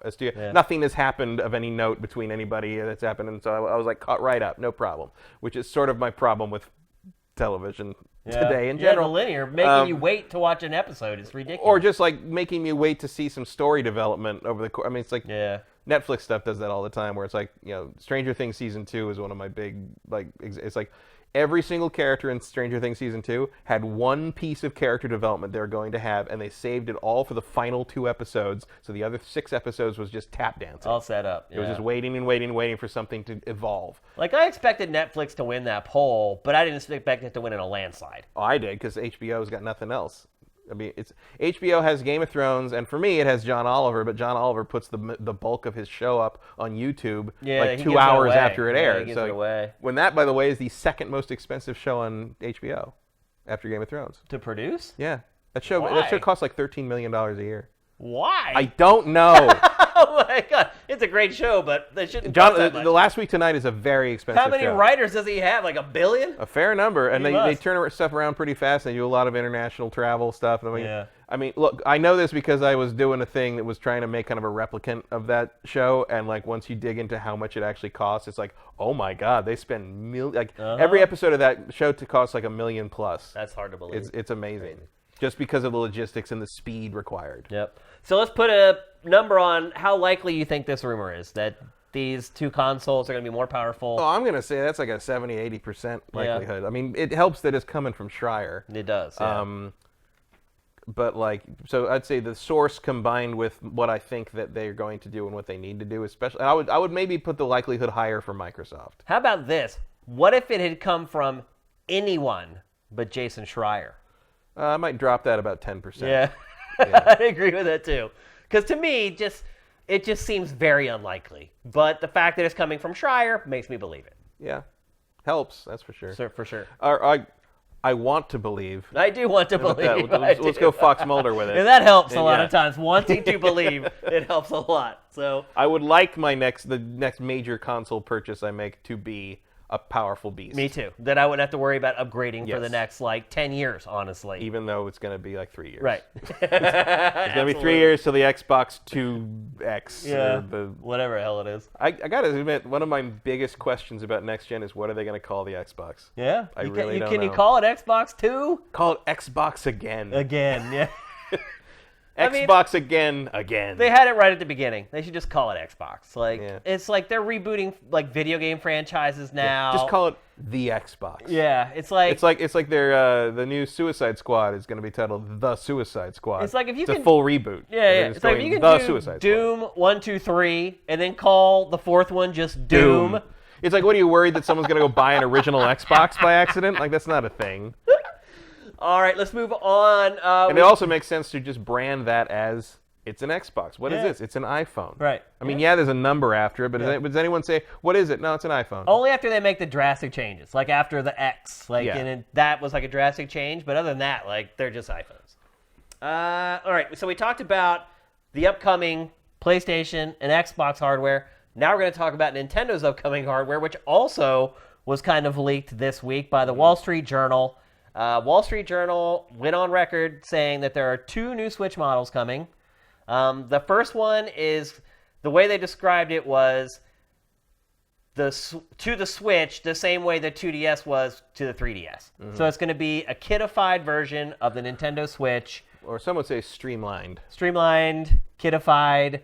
They're trying to make it rugged so that it won't break, essentially. Yeah. And they're saying that it will not have detachable Joy-Cons.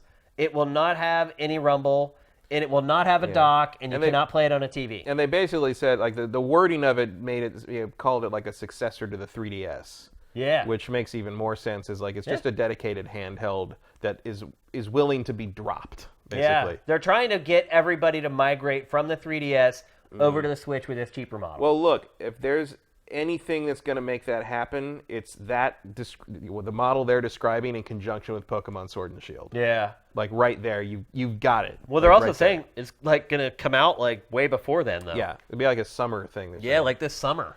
Right after E3. I would guess these 2 things are going to be Nintendo's big direct, the big centerpiece of the direct. You would think. The timing seems to be working out great. How do you feel about that, though? It's not the Switch anymore, then. Do you think they still call it Switch? Probably. Or do you think they come up with a new name for it? Maybe they call it the Swatch. That's already taken. Swatch is generic. You're not going to confuse that for a watch. They just can't call it that because of copyright or whatever. I think they probably could. You can get away with that? Yeah. Swatch is a type of watch, but no one's going to confuse a handheld game system for a watch, for a wristwatch. I don't think they could get away with it. A Swatch is a thing. A Swatch means something beyond just Swatch watch. Also, I think that the actual copyright is Swatch watch. Oh, it is? Yeah, they might be able to do it. It's probably not. They're not going to call it Swatch. That's just me being stupid. They could call it Swish. But do you think Do you think that they'll call it something else though? I don't know. I mean, other than like Switch Mini or whatever. I think it'll be still Switch branding. It doesn't make sense to come off. I mean, I know it doesn't make sense anymore because it doesn't switch anything. But I mean, I think you've hit the point in the same way that like Wii was weird early on, but then the Wii was just a word. It was just the Nintendo system. Yeah. It was like, so the Switch does. You don't think when you say Switch, you don't necessarily think, oh, I can switch between this and this. You think the Switch is the Nintendo console. Right. Like, that's it. Yeah. So I think, and it's better to keep the branding consistent. Obviously, there's not anything as convenient as calling the 2DS because from the 3DS because it doesn't do 3D anymore. Like that was handy. It actually made sense. Yeah, but I think this is fine. You could maybe switch. I mean, Switch Portable's weird, but like Switch. I don't know what you call. I don't know. You could call a Switch something or the Switch Go or something like that. Switch Resilient. I don't know. Like, I mean, it already is a Switch Go. It's a handheld already. It's like, I mean, really, it's just they're just trying to make it as cheap as possible. Yeah, I mean, it's cheap and all. I mean, this is kind of probably sort of moving towards that stated goal from last year where they said that they want everyone in the family to have their own. Right. Yeah.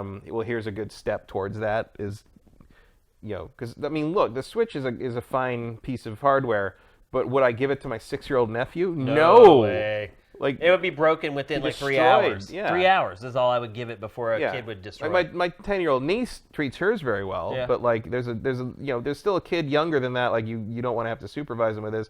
She's old enough now to understand that if something breaks, she's not guaranteed to get a replacement. Right. Whereas like I would give him a 3 if he wanted to play. I'd give him a 3DS. Yeah. Like he's not gonna. I mean, he might snap it in half. He would. He'd bend it the other way and break it. He is a little exploratory in that sense. Most kids are. But like, I feel like he would not destroy it in normal use cases. Yeah. Whereas the Switch is a fairly delicate instrument in comparison to previous Nintendo handhelds that can survive. When I was in New York, I was at the Nintendo store and I saw that Game Boy that like got napalmed or whatever in a Humvee in like the Gulf War, and it's still sitting there playing Tetris. It still works. Yeah. Or the thing where my favorite Game Boy story is this family that lost this kid. He had Pokemon. It was a Game Boy Advance.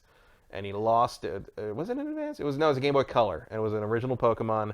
And he dropped it when they were leaving his grandmother's house in the snow. And they couldn't find it. They dug for it and couldn't find it anywhere. And they came back and they finally, when they visited in the spring, they found it because the snow had melted and it was sitting in the front yard. And not only did it still work, but the Pokemon save was intact. That's great. Yeah. It makes too much sense to make a cheaper version of Switch. Yeah.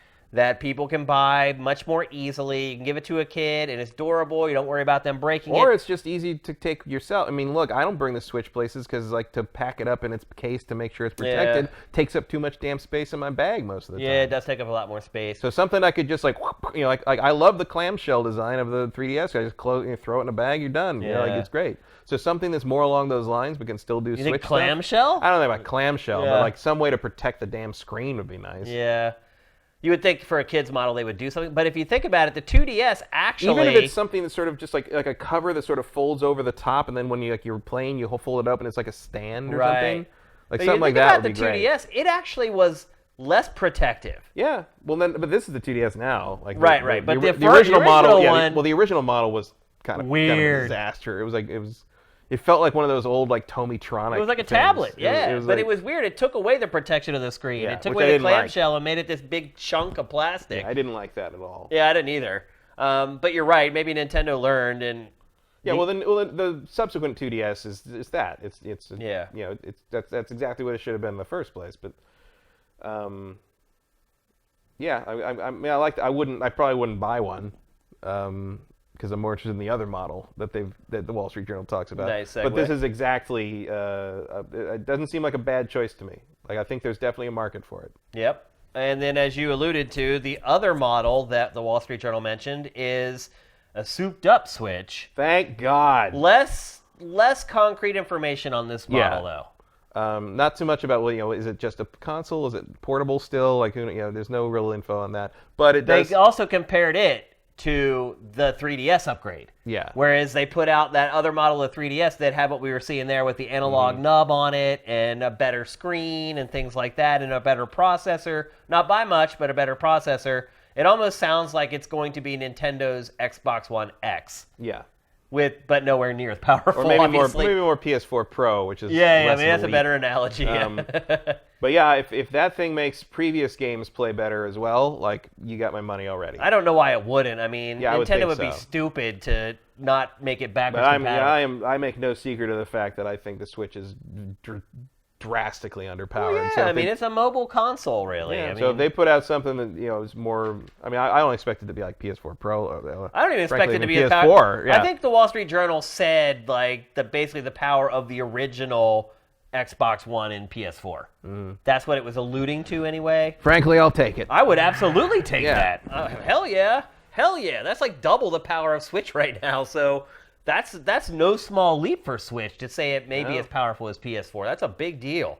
So that would be an insta-buy for me. Oh, I would absolutely, immediately, I would buy it. I would put my old Switch up on eBay, and I would go buy the new one right away, without a doubt. I just leave the old Switch like on like the sidewalk. Yeah. Just be like, whoever finds it, For a good wherever home. it lands, there shall it be buried. I think there's some people watching right now who might take it off your hands before you have to leave it on the sidewalk. So, are you excited about this stuff? I would be excited about like a Switch Pro. Yeah. Do you think it'll move the needle for Nintendo at all? either one of these? I think it couldn't hurt. I think the handheld one, the handheld focused one, would probably move the needle more. It'll sell a lot more software. Yeah. Yeah. It just makes it. I think the handheld one gets you closer to their goal of like a Switch in every hand. Yeah. In the family situation. Yep. But to me, the Switch Pro thing would basically be like a bone thrown to like people like me who are here for the performance and the power, which I appreciate because I don't think that people like me are enough to really move that needle too much for Nintendo because Nintendo's audience is different. Yeah. But the fact if they would be willing to cater to me in that regard, I will spend the money to buy the thing they offer. I wonder if that more souped up model is still a handheld. That's a good question. I don't know. I mean, if it's not, I'm fine with that. Yeah, no, you wouldn't care at all. No, I have never played the Switch handheld. But I do wonder if maybe that souped up model is just a console. It could be, yeah. And it I would plays not be Switch against games. that. I mean, it's kind of like, so you have... Oh, God, what if it came with a better controller? Wouldn't that be great? Well, think about it, though, because you have the Switch in the middle. That's both a console and a handheld, medium power. Mm-hmm. Then you have the handheld-only version. Yeah. That's a little cheaper. Then you have the other models on the other end that is docked only. Yeah. I mean, it kind of makes sense if you look at the line. Yeah, at that point, the Switch almost makes... Once you put two unmoving things on either side of the Switch name actually makes more sense. It does. It absolutely does. So it's a possibility. Yeah, That's just I could me see that. dreaming. But it'll be interesting to see. I think no matter what, it's good for Nintendo. The more consoles you get in people's hands, because there are people like you that haven't bought a Switch. You bought one. There are people like you who haven't bought one because of its power, who now may jump in, and then they start buying software. You get it in the hands of kids. They start buying. Yeah. It's all about selling more games. If you want me to replay Zelda, I might replay it. I might. If it looks better, if it runs smoother. Yeah. Because I did try to play it when the DLC came out, and I completely forgot everything I was doing. And it's one of those games. I'm kind of like, I have to start over, and oh my God, I don't want to play that all again. You're right. You forget almost everything about that game when you go back to it. I felt like I did play the DLC, and for the first like 30 minutes, I was like a fish out of water. I couldn't remember how to do anything. Because that game, its controls are kind of like proprietary. They don't really kind of transfer over to other games. Nintendo does do their own thing usually when it comes to stuff like that. Yeah, so no matter what, I think those new models are a good thing for Nintendo, and I think you agree as well. Yeah, I think so. I'll be interested to see the pricing, because I would guess that the Pro whatever version would be more expensive. Yeah, you would think, unless it's not handheld. Right. I mean, my guess would be that like the handheld version would be cheaper, and maybe the main Switch SKU would drop in price a little and bit. The Pro version would take over the full price of the Switch. That would make too much sense, which means it'll probably not. It's going to happen. Yeah. All right, let's move on. We're going to talk next about Bethesda briefly. And the reason we're going to talk Speaking of not making sense. Exactly. The reason we're going to talk about Bethesda briefly is because there's really nothing to talk about with Bethesda. So it announced this week, Todd Howard announced this week. I actually sent you this one. You did. Through text. You did. And you were like, what? Yeah. So Todd Howard announced this week that both the Elder Scrolls 6 and Starfield will be no-shows at E3 2019. Neither game being shown at the biggest video game convention in the world. Now, the Elder Scrolls 6 not being there doesn't surprise me at all. I'm a little surprised that nothing on Starfield. Yeah. Like even a little bit of like, what is it? Kind of. Even if you're not showing gameplay. They put out teaser trailers for both games at this point. A year ago. Yeah. And like, but even like sort of what we got about Beyond Good and Evil 2 last year. You know what I mean? Like, right. Well, not last year, but I mean even 2 years ago. Like the kind of the first sort of like, hey, it's coming sort of thing. Here's an idea of what it is. It's still coming. Yeah. After it had been announced like right. 5 years earlier. So like, even some kind of thing of like, what is Starfield? We're not going to show you like gameplay live or anything, but we are going to kind of take you through what we think this game is going to be. Yeah. Like something like that was kind of what I was expecting. I never expected Elder Scrolls. I think Elder Scrolls 6 is like 2024, 2025. I think Elder Scrolls 6 is so far out, like you're talking about like graduated children by the time. I mean, there's. I think it's going to be like almost 15 years between Elder Scrolls games at this point. It's crazy. And then on basically the same day, not even getting into Fallout 5. Yeah, and then on the same day they announced that yes, we're doing our E3 press conference. Yeah. So apparently, what's going to be in that? Apparently, there's going to be a whole lot of Doom Eternal. Yeah, I mean, what do they have? Doom Eternal, Wolfenstein Youngblood blowout, I guess. God, there's probably going to be some long fucking Elder Scrolls online Youngblood thing. comes out like a week later. It's coming out in like June. I didn't know that. Yeah, I mean, probably some fucking Elder Scrolls thing. God, what if Then there's Blade, which Blades, yeah. Like we still didn't get to play because they told me to download it and I did, and I'm like, oh, we'll let you know when you can play it. And, like, and I want to see this actually. Anyone watching the stream right now? Did anyone get to play it? Has anyone been able to play the Elder Scrolls Blades? Anyone in chat? Both of us downloaded it immediately. Neither one of us have been able to play it. Yeah. I bet you it's going to be in that presentation. Probably, maybe. I got messages from people on Twitter that were saying the same thing. Like they couldn't. Like I thought I was gonna. So it came out. Somebody messaged us on Twitter saying, "Oh, I'm gonna go download it." I'm like, "I'm downloading it too," and the person said, "Oh, I have to go do something I can't play." And I was like, "No such problem for me." Yeah. And it was like loading up the screen. I took a screenshot and uploaded it to Twitter of the opening screen, and then I fought like this little thing. And then there's a message that just says, "You're not worthy." Yeah, you're like, we'll send you a notification when you're able to play. That was what, 5 days ago? Yeah. 4 days ago? Still nothing. I've checked a few times. No notification. I checked last night. Still nothing. I did the same thing yesterday. Because I was like, okay, I want to play this for the show so I can talk about it. And no, still nothing. Has anybody been able to play? Let me take a look at chat real quick. Nope. Nobody wait. Jumping out. One person did. Play the tutorial? I don't know if that counts. What we saw counts as the tutorial, where kind of basically you would whack an elf with a stick a few times. Good Has Gone says, tried it the next morning and it worked. Didn't get a notification though. Everyone else is like, no. Didn't even know it was out. Some people are saying. Because I did the thing where I quote unquote pre-ordered it. You Yeah. basically tell the App Store that you're interested. Yeah. And they'll let you know. And it actually auto-downloaded. Like it popped up. Really? It popped up the notification says Blades is ready to play. And I'm like, oh really? And it was already there. I mean, this is the only Elder Scrolls we're going to get for like the next 6 years. I just loaded it up again, and it says you get come the back same later. message. Did you have to fight the fight again? No, I'm already logged in. What do you think about that combat that's in that little thing there? I don't get it. Yeah. I'm like, I hope there's some nuance to that because I don't quite understand why I'm losing. I mean, I don't think you can lose that fight. Yeah. But like, I mean, look, it's mobile gaming. I'm not really used to it. But it is funny what people who play mobile games will put up with just so they don't have to buy a damn console. Yeah, well, I mean, it feels like a little more involved than your average mobile game. But yeah. Like, we'll see how it goes. Well, it's like you hold your thumb to power up your sword slash. And you release it, and then you slash. And that's pretty much all the combat, the gameplay that we've seen so far. At least that we've played. I'll wait and see what's in there. But bottom line is, what the hell's going on at Bethesda? Bethesda is very fortunate that they are a private company. That's true. Very fortunate. Maybe right now their stock would be in the toilet. Maybe Prey 2. I mean, Human Head. So you're just gonna announce that and like not Prey 2, and then release but the it new like Prey 2. Yeah. Different Prey 2. Why'd you call it Prey? Yeah. And I would think it's about time for Arcane to have something new on deck. I guess. But you're going to like announce that and then release it before Elder Scrolls and Starfield? Like those games have been in development for years. Elder Scrolls is a bunch of concept art. I promise you. Elder Scrolls 6 it doesn't exist. Starfield, I think Starfield spent a lot of time with them trying to decide what it was going to be. I think that's probably further along.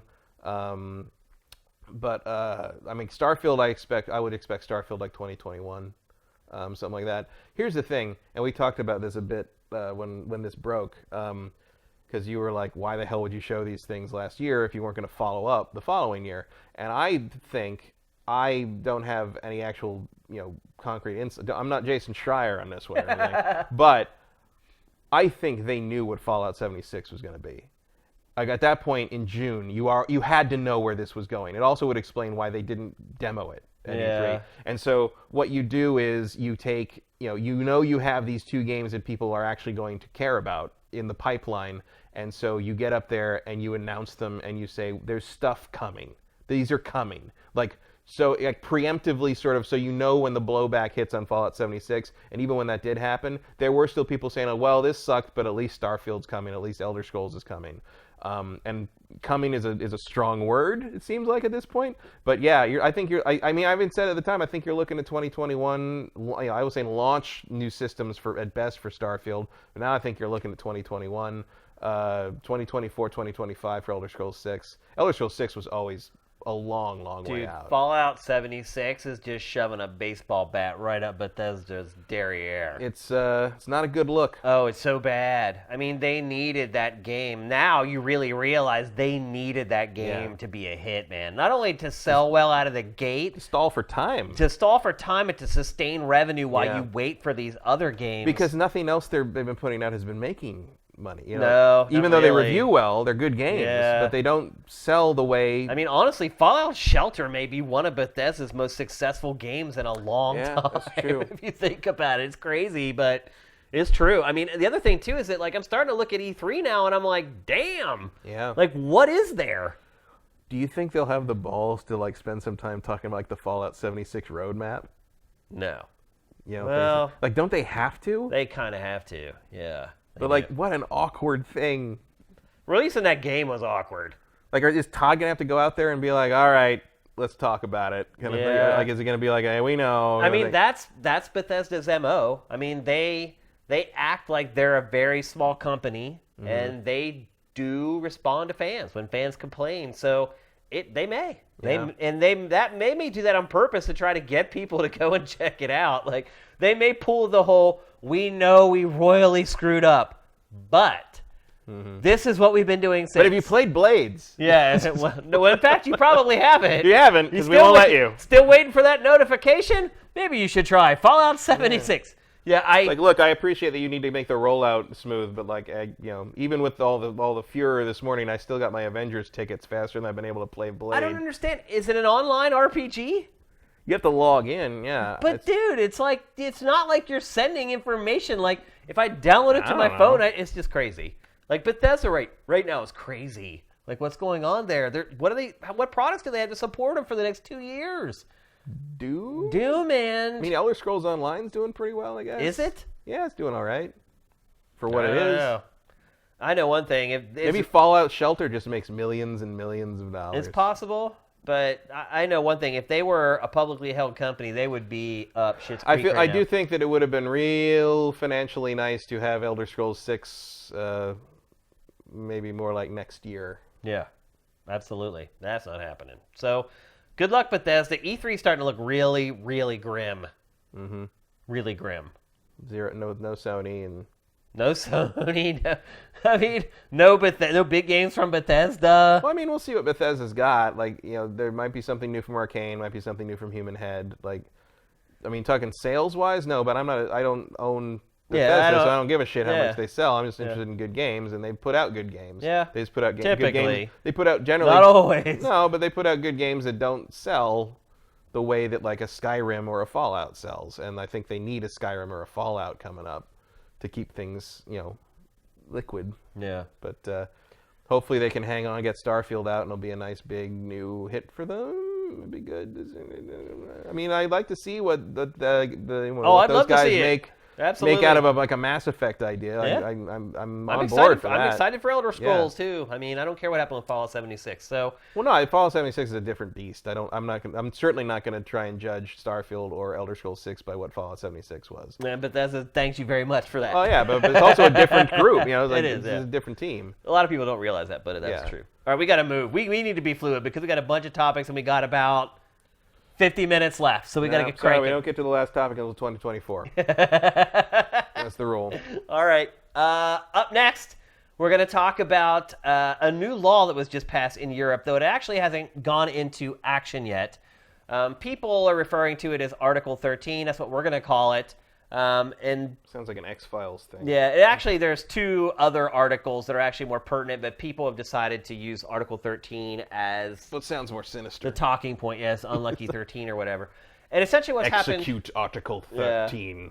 Essentially what's happened in Europe is they just passed new copyright laws, which puts the onus on websites like YouTube to police their own websites. Basically, you're liable for the content that other people create and put on your service. Yep, which honestly... Which explains why all of a sudden everybody's not too interested in having Nazis on their platform anymore. Yeah, funny how that works.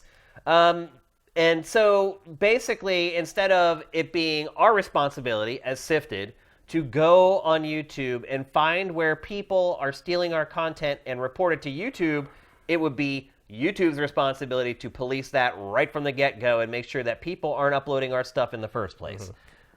And this is also, I think, why you've got things like Mark Zuckerberg writing that op-ed about how, we need government regulation on it, because they aren't ready to do this for themselves. Nobody is. No. YouTube, and I've talked about this many times on GameFace, so I'm not going to resurface it again, but YouTube built its business illegally. It built its business on infringing copyright. And the problem with YouTube and other websites that are that big is you can't put the genie back in the bottle. So once YouTube got Can you imagine a world without YouTube now? Right. So, but neither can the lawmakers. Right. That's what's happened, is that YouTube was allowed to build its business illegally for so long, and it developed itself into a business that no one can do without now, including old people who like to go and watch fishing videos or whatever else. Everybody watches something on YouTube. Everybody. And so everyone can relate at this point, and they have been in this safe harbor all along. And now the problem is it's gone on so long, it's very difficult to all of a sudden ask websites like Facebook and YouTube to be the cops. It just is. And I hate it. The analogy I've used before is Clorox doesn't have to stand in the aisle at Walmart to make sure people aren't stealing their bleach. So why should I have to go on YouTube and look for people stealing my content? But at a certain point, there's no going back and fixing that. So what they're saying now is if that law does actually go into action, it hasn't yet, it's passed, it hasn't been enacted yet. I think that happens in a year or something. There's a big grace period or something for it still. But instead of... next year or the beginning of the year after, I can't remember which. Yeah, so what they're saying is instead of YouTube building a system to do that, what YouTube is going to do is that you're just going to outlaw any uploads from Europe.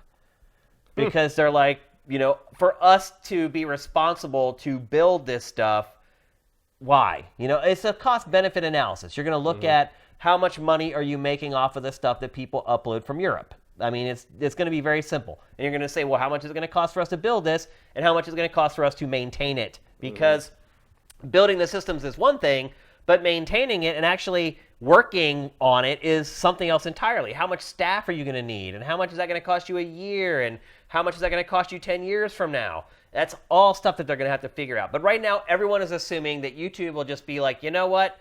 We can't really do this in the first place, so we're just going to stop uploads from any country that passes these laws.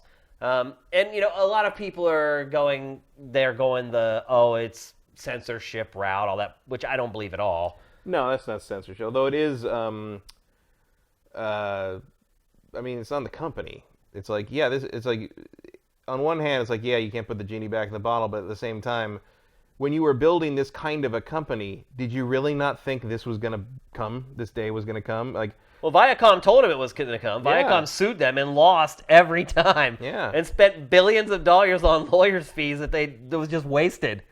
But because of laws that were written back in the 1950s. So banning all uploads from Europe seems extreme. It's really extreme, but this is extreme though. Yeah. That's why it's such a big topic.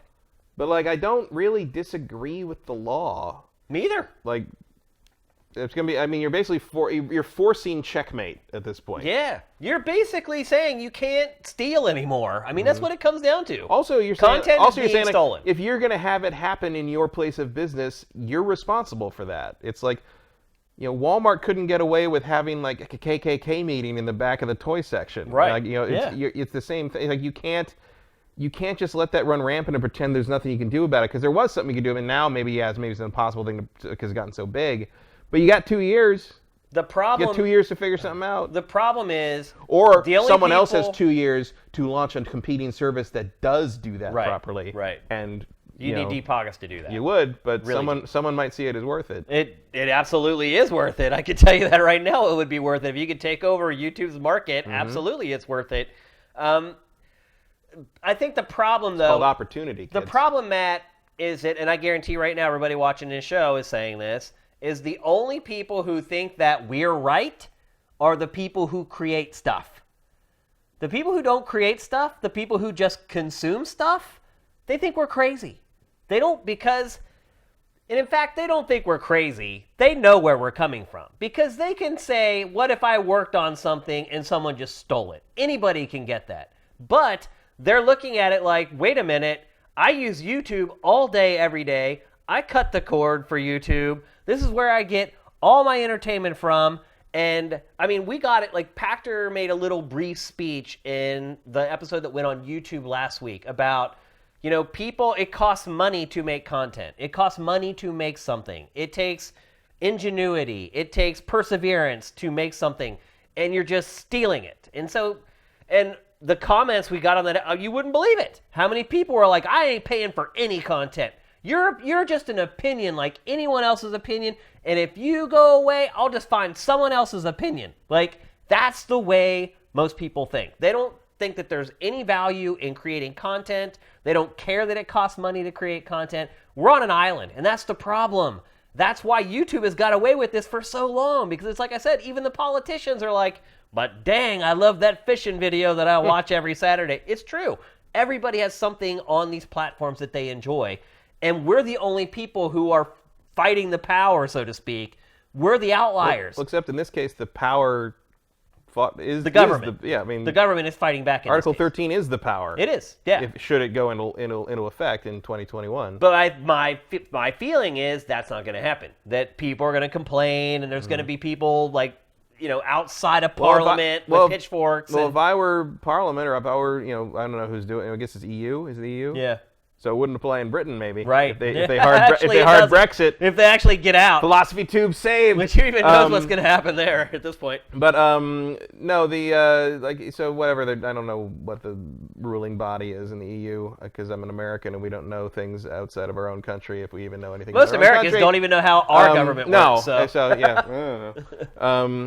My question would be I think it's a good chance that the EU would stand firm and say, hey, if you got a problem, talk to YouTube, talk to Facebook. They're the ones that need to deal with it now. And because the idea of actually policing your own business properly doesn't seem crazy to me. It's not crazy. I mean, it's just really hard. That's what happens when something starts in that way. I mean, it was illegal. It was illegal what YouTube was doing. This also, by the way, is why we need younger government people. Yeah, that who understand these new technology. Like I said, the laws and aren't going to sit there and ask Zuckerberg how they make money. Yeah, right. Yeah. We run ads, We run ads, sir. It's like, you just made Mark Zuckerberg look funny. Yeah, and that's hard. He had a personality for a second there. You know how hard that is to make? Because you're so ignorant. Yeah. Yeah. But again, it's like, we are a very small group of people who create stuff. Yeah, well, I think... And everyone else are consumers, and they're not going to fight for us, man. They're going to fight for themselves, and that's getting free stuff, free content, all the shows they like for free, whatever. Well, they know what they just don't care. Because let's be honest, the whole... YouTube is still crazy illegal. Like, if you go on there at night, like you mentioned earlier, John Oliver's show is on there 2 hours later. That's put up by HBO's official channel. Yeah. But if you go look...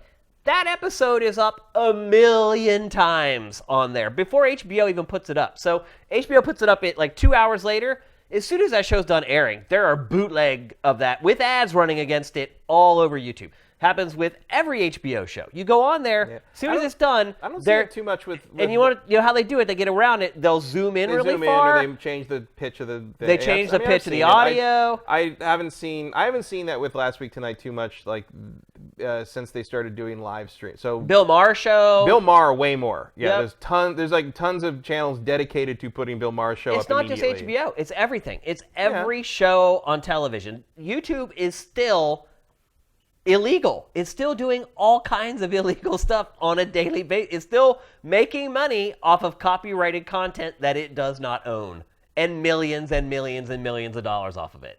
And it's just become so big and so important to so many people that we are just this little small voice. Is that the bulk of it though? Like I don't know if that's the bulk. That's not the bulk of their business. No, of course not. Like it's like because my YouTube. No, the bulk of their money is made legitimately. Yeah, the bulk of my YouTube experience is centered around what would be called YouTubers, like in their original content and analysis and video essays. And that's the other thing. That's the other angle of this is transformative works, what they are, what they aren't. Generally, if you go by the book of the law, Let's Plays are not transformative. They're not.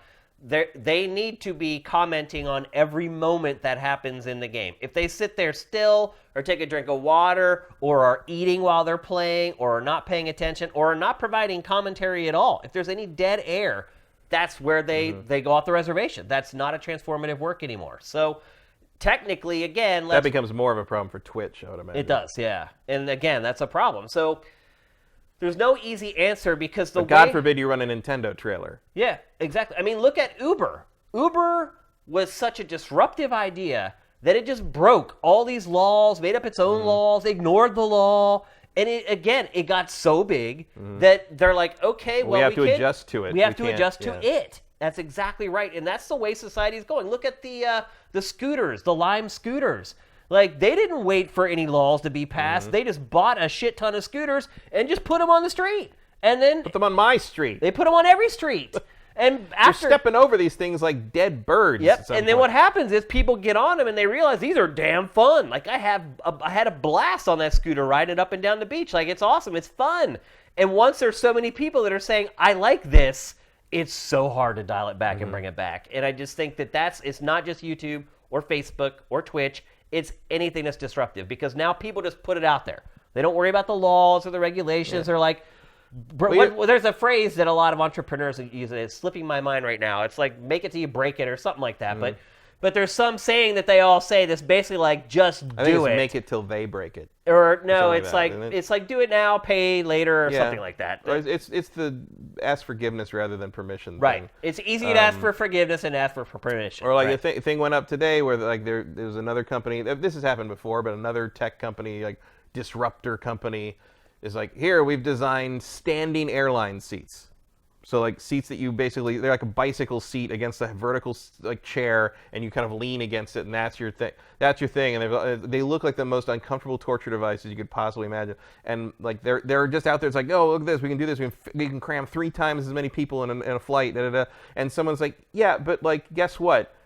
You can't assume a crash position in that. You can't evacuate those people because they're straddling something and you can't get them out of the seat in time. Like, you can never get through FAA regulation like that. So, like, everyone who's afraid that that's what your long-distance flight's going to turn into, don't worry because you can't get around the regulations on that. Whereas you don't have that safety valve in something like YouTube because nothing like it existed before. Yep. Like, that's the key is when you're disrupting something that has no... Or, the Uber thing's a good example because it's sort of a gray area there because it's like, yes, they were violating all these like regulations and laws, but they're regulations and laws that no one could ever have foreseen could have been violated on that scale because it took the advent of cell phones and Wi-Fi and hotspots and all that kind of commerce around it to create the opportunity to even make that happen because a taxi cab service would never have done any of that. Right, and then once...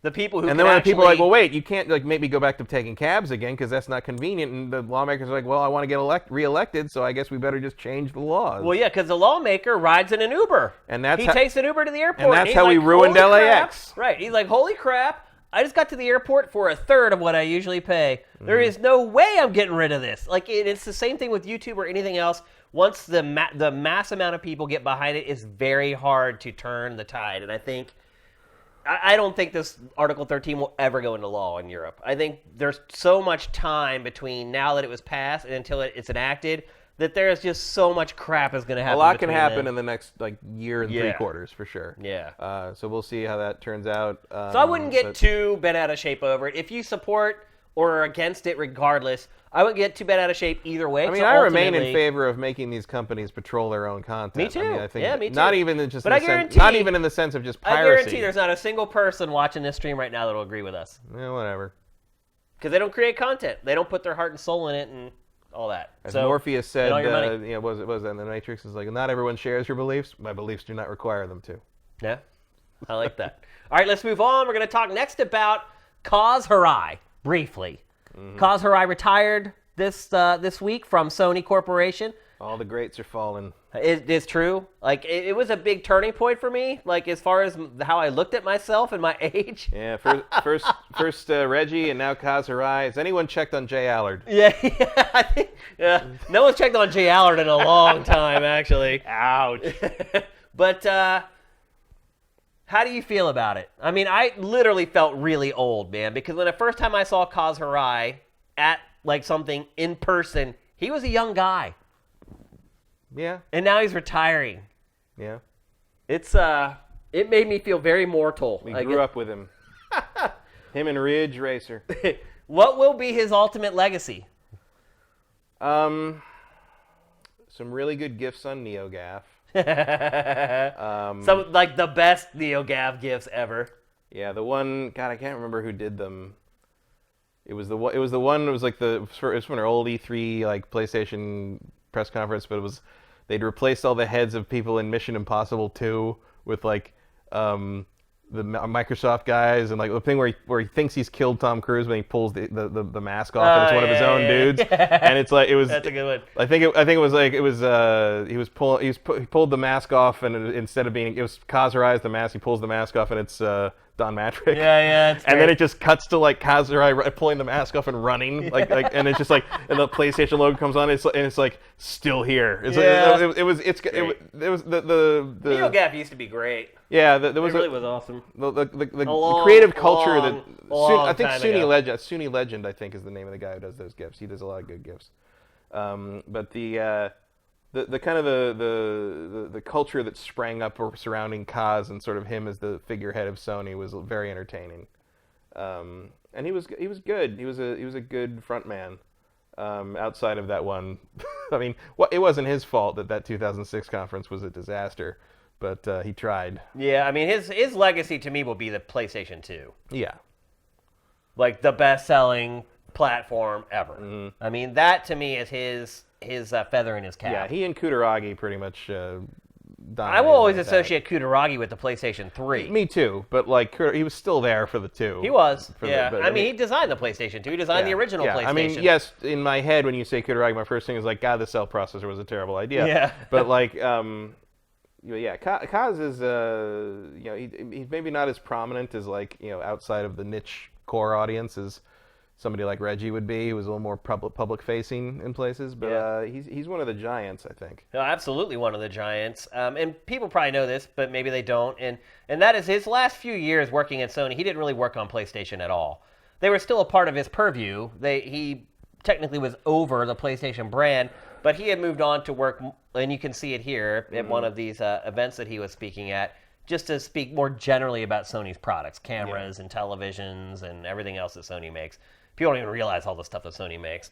And so it was good to see someone from our industry prove that they could move into some other industry and also be successful and disruptive as he did. So, but yeah, I think most people, though, when they think about Kaz, they're going to think about that lower third right there, Ridge Racer. I mean, that really is what I think he will ultimately be known for forever.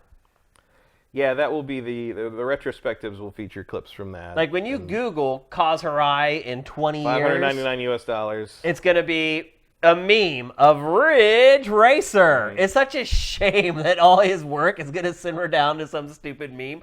But isn't that like the way society is now? Yeah, but also like, everything is simmered down to a meme. Also, he doesn't, he wasn't as kind of involved in a more regular basis as like kind of the Nintendo guys are with the directs and stuff. Like he's just sort of showed up for these, once a year things or twice a year things, and if one of those once a year things goes wrong, it's all on him. That's what you're gonna remember, Yeah. At least he wasn't the guy doing the giant enemy crab demo. But I think he tossed to him, didn't he? Oh yeah, he introduced all that stuff. He did Ridge Racer. I think he was involved in the Eye of Judgment thing. Yeah. Let's take a look at some of the other great things that's coming on PlayStation. It was just like a long shot of a rhino chewing grass from Africa. That game Africa, which is worth like $200 now. Are you kidding me? It's very rare. It's a valuable game now. Wow, I never would have guessed that. But you can see later in his career, like they just showed PlayStation VR for literally like 2 seconds. Yeah, well, this is a general and it was kind of gone. Sony thing. Yeah. Like, but notice that you forget about it because Sony Computer Entertainment was the only profitable wing of Sony for a very long time. Yeah, which makes sense for why they would promote him up and to do other things. Oh yeah, he ran the good part basically. And he did a good job with Sony too. He started turning like the company at large around. Yeah, which was something that a lot of people, like analysts, did not think was necessarily possible even. It's like steering the Titanic. Yeah. Oh yeah, like it's that big. And none of the divisions like each other, and they all think they're in competition. They never really spoke with each other. Yeah, there's no synergy happening. They all resent the PlayStation brand because it was like this. It was kind of it was like the successful older sibling, where like the corporate home was like, why can't you be more like your brother PlayStation? Yeah. Who actually brings home a salary once in a while? So who's left from the old guard at this point, Matt? At Sony. Anywhere in the industry. Well, I mean, Mark Cerny is still in there. Yeah. Doing his researchy thing and making knack games. Making more teraflops than the Google Stadia. Phil Harrison is over at Stadia. He just reappeared after being gone for a while. A long while. There aren't many left. Where's Jack Tretton now? Nobody knows. Nobody knows. Not even him? I don't think even he knows. They're all gone. All the old guard are gone. We're getting to the point where Jeff Keighley is one of the old statesmen. No, you're right. I mean, and so are we. I hate to say it, but... Yeah, we're not quite as high profile as No, Jeff that's Keighley. not what I meant. I didn't mean that we were like as popular or as known as Keighley, but we're part of the old guard. Like, well, yeah. Absolutely. It's interesting. Aging sucks. I don't like anything about it. Do you? Yeah, I'm fine. Everything's okay. Everything's fine. Yeah. All right, let's move on. We're going to talk next about Valve. I felt pretty much the same since I was 27. Really? Call me when the arthritis kicks in, then I'll complain more. No, it's really just been the last couple of years for me, where I was like, man, I'm getting old. Before that, I didn't... Well, I recognize that in terms of like a chronological thing. I mean, 2 days ago it was the 20th anniversary of The Matrix. Yeah, that's pretty Which scary. in my head is still kind of a new movie. Which also means like the 20th anniversary of the PlayStation 2. Right, and the 20th anniversary in a couple months, 20th anniversary of next month, 20th anniversry of The Phantom Menace. It's crazy. Which, by the way, it had only been 16 years since Return of the Jedi when that came out. Yeah. That was forever. Now it's longer. Nuts. All right, we got to move on. We got limited time left and a couple more topics. So we're going to talk next about Valve and VR. We haven't talked about VR in this show in a long, long time, and for good reason, because it's basically become, I don't want to say irrelevant, but increasingly less relevant over the last year and a half. I think we did actually talk about PlayStation VR a little bit last week because Sony's State of Play was all PlayStation VR. But Valve had kind of ponied up with HTC. And so HTC Vive was the official VR HMD of Steam. And then rumors started circulating. And then about a year ago, Gaben made some comment about how he was jealous of Nintendo for being able to create hardware and software. And then the rumor mill really started swirling. Well, you don't do either, so... Yeah. I can see why you'd be jealous of that. It appears that that's all about to change, though. So after some leaks, some people found some pages on Steam. Eventually, Doug Lombardi from Steam, who we both have known for decades and decades, confirmed that, yes, in fact, Valve is working on its own HMD called Index. And so the first question I have is why? Why not? I mean, other than Gabe saying, I'm jealous of Nintendo because they make hardware. I mean, why? Isn't that enough? I guess when you One have of the richest men on the planet when you have that kind who of owns money, the company. that is enough. Yeah, it's like, right. yeah. Like, touche. Done. I stand corrected. And who knows what their relationship or their experience with HTC was, and maybe they still believe in the VR thing, but they don't want to deal with another company for it. Yeah. You know? I also wouldn't be surprised. Clearly HTC's been trying to sell its VR division as well, Yeah. so maybe this is... I mean, clearly there's some similarities, because there's clearly lighthouse sensors on this thing, so I think it's using the same tracking method. I'm excited to see kind of the VR stuff progress more and more, so I'm glad they're not like walking away from it. I am a little nervous that my old joke about Half-Life 3 being a VR exclusive game might not be a joke anymore. It might not be too funny much longer. You're going to be playing Half-Life 3 by the end of the year. And Gabe even said, or someone, was it Gabe? Somebody even said, it's like, for everyone's upset about Half-Life, like, hang on, don't die yet. Yeah. Somebody says like, oh, is Half-Life 3 going to come out before I'm dead? And he's like, don't die yet. And like, I don't know, like he could just be screwing people, but it's like, that would people would gripe, but they'd probably buy it to play Half-Life 3. I think. How mean would that be? That would be the meanest. Yeah. The meanest. You have to spend $500 to play Half-Life 3. Yeah. That's a position that a lot of people would struggle with. Like, some people say, oh, that's crazy. No one would ever. Oh, yeah. I would think about it. Yeah. I mean, I would think about just buying Valve's VR headset anyway, because just based upon Valve's reputation, I would assume it's going to be the best VR headset. Yeah, I mean, the Vive was. It was, sure. yeah. I mean, it's been in a box for a year and a half, but Yeah. like, there's nothing to play on it. But like, I mean, there is, but it's a lot like all the other stuff there was to play on it. Yeah, look, there's a point at which I'm just not going to drill holes in a wall to play. Yeah, a VR game. Another VR game. Yeah.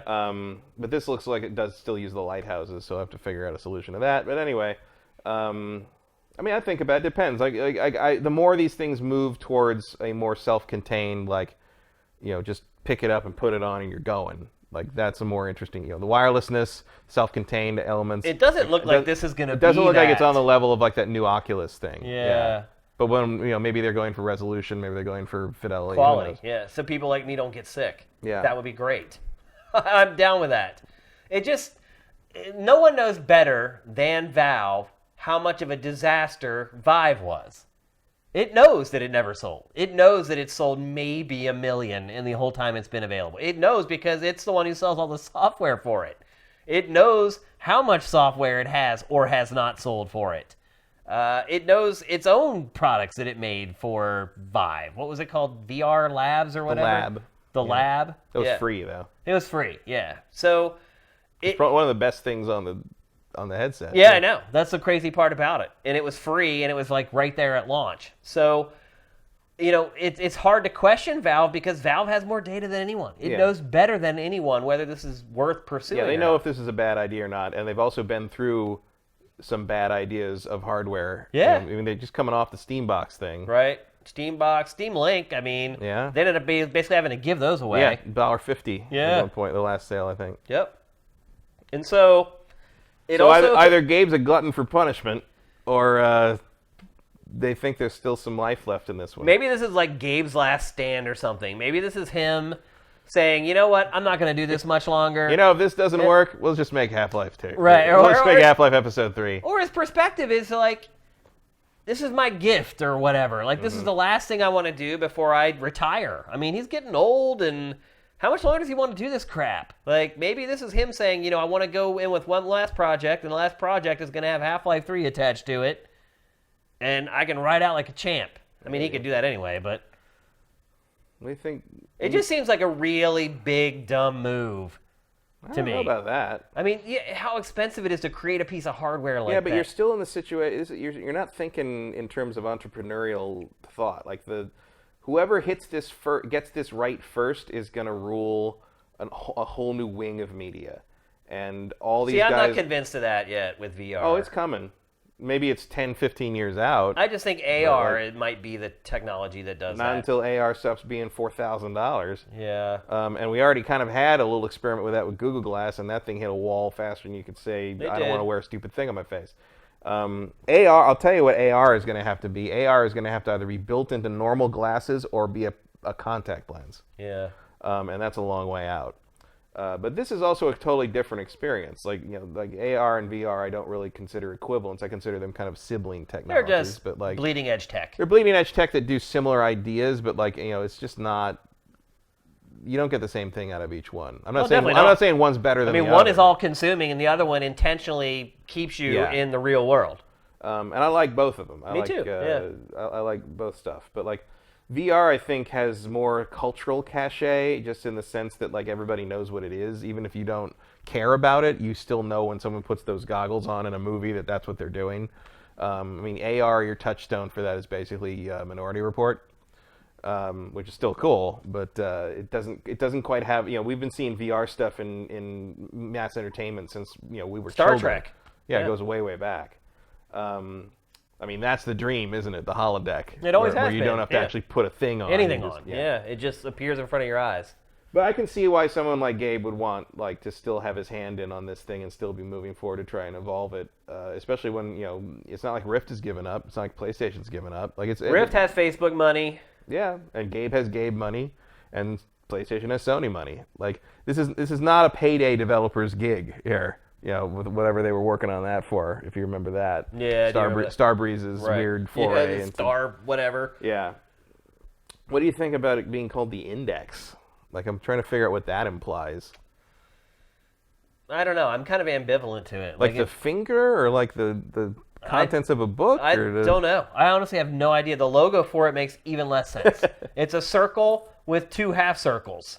Have you seen it? Mm-mm. Yeah, it's a circle, and then the other circle has been cut in half, but they're like two Pac-Man facing the circle. It's very weird. I have no clue what it means. None at all. But we're going to find out soon, because apparently the big announcement is coming on May 31st, and they go up for pre-order on June 1st, right before E3 kicks off. So we shouldn't have to wait much longer. And we don't know the price yet? No, they haven't announced that. We do have some recommended specs, and the specs for this are shockingly light. So it will come with Knuckles controllers, which are those crazy ones that I talked about last week. That track your fingers. That game Boneyard or whatever uses. I always forget the name of it. Boneworks.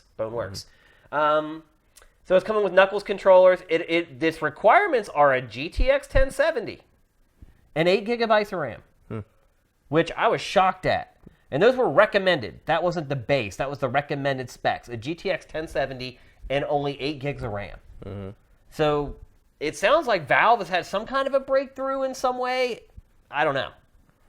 That seems very, very light for what's basically the third generation of VR HMDs. Well, it's going to depend what kind of resolution it's pushing. Look, they could keep the same resolution that the Vive had and just improve the screens. Right. Yeah. And that would be a big enough upgrade as it is, because the screen door effect is definitely in play. It's definitely with PlayStation VR as well. It's not as bad as PlayStation VR, but it's still there. And the other thing, of course, is I'm curious about eye tracking. Yeah. Eye tracking to me is very important, because one of the most notable things about the Vive is the narrow field of focus, and how because you move your eyes to, if you move your head to look at everything in the Vive, it's fine. But if you use your eyes, if you move your eyes, things over here are not necessarily in focus. Right. Yeah. And that's not how our eyes work. And the problem is, you are more likely to move your eyes to look around the more convinced you are of the environment, because that's how you move around to look around. So basically, as soon as you get, that's the problem I used to have with the Vive that was annoying, was as soon as I'd get immersed, I'd move my eyeballs instead of my head, and everything would be out of focus in the corner of the screen, and it'd pull me out. Right. So as soon as you can figure out a tech that realizes where you're looking and can refocus things on the screen wherever that happens to be, that's a key move. I think that's one of the holy grails right now. Yep. And I don't know. I will be interested to see how that works. But no price announced, no date for its release. Again, they're going to unveil it the 31st, and then pre-orders open June 1st. But other than that, that's all the info we got. Yeah. Just interested. I'm wondering, why am I pre-ordering this? Are there any? Valve. At least PlayStation showed me some games coming up. Maybe on the 31st they show you Half-Life 3. I could get. I might do it. I have a feeling that might make you plunk down your credit card. Yeah, maybe. I don't know. It depends on how good it looks. Good it looks, and the fact that it's still wired is a little disappointing. But... Well, it's either that or you have an HMD that lasts for like 45 minutes and you got to recharge it. Yeah. What's the lesser of those two evils? I don't know. I mean, you could give me like a little battery pack. Yeah.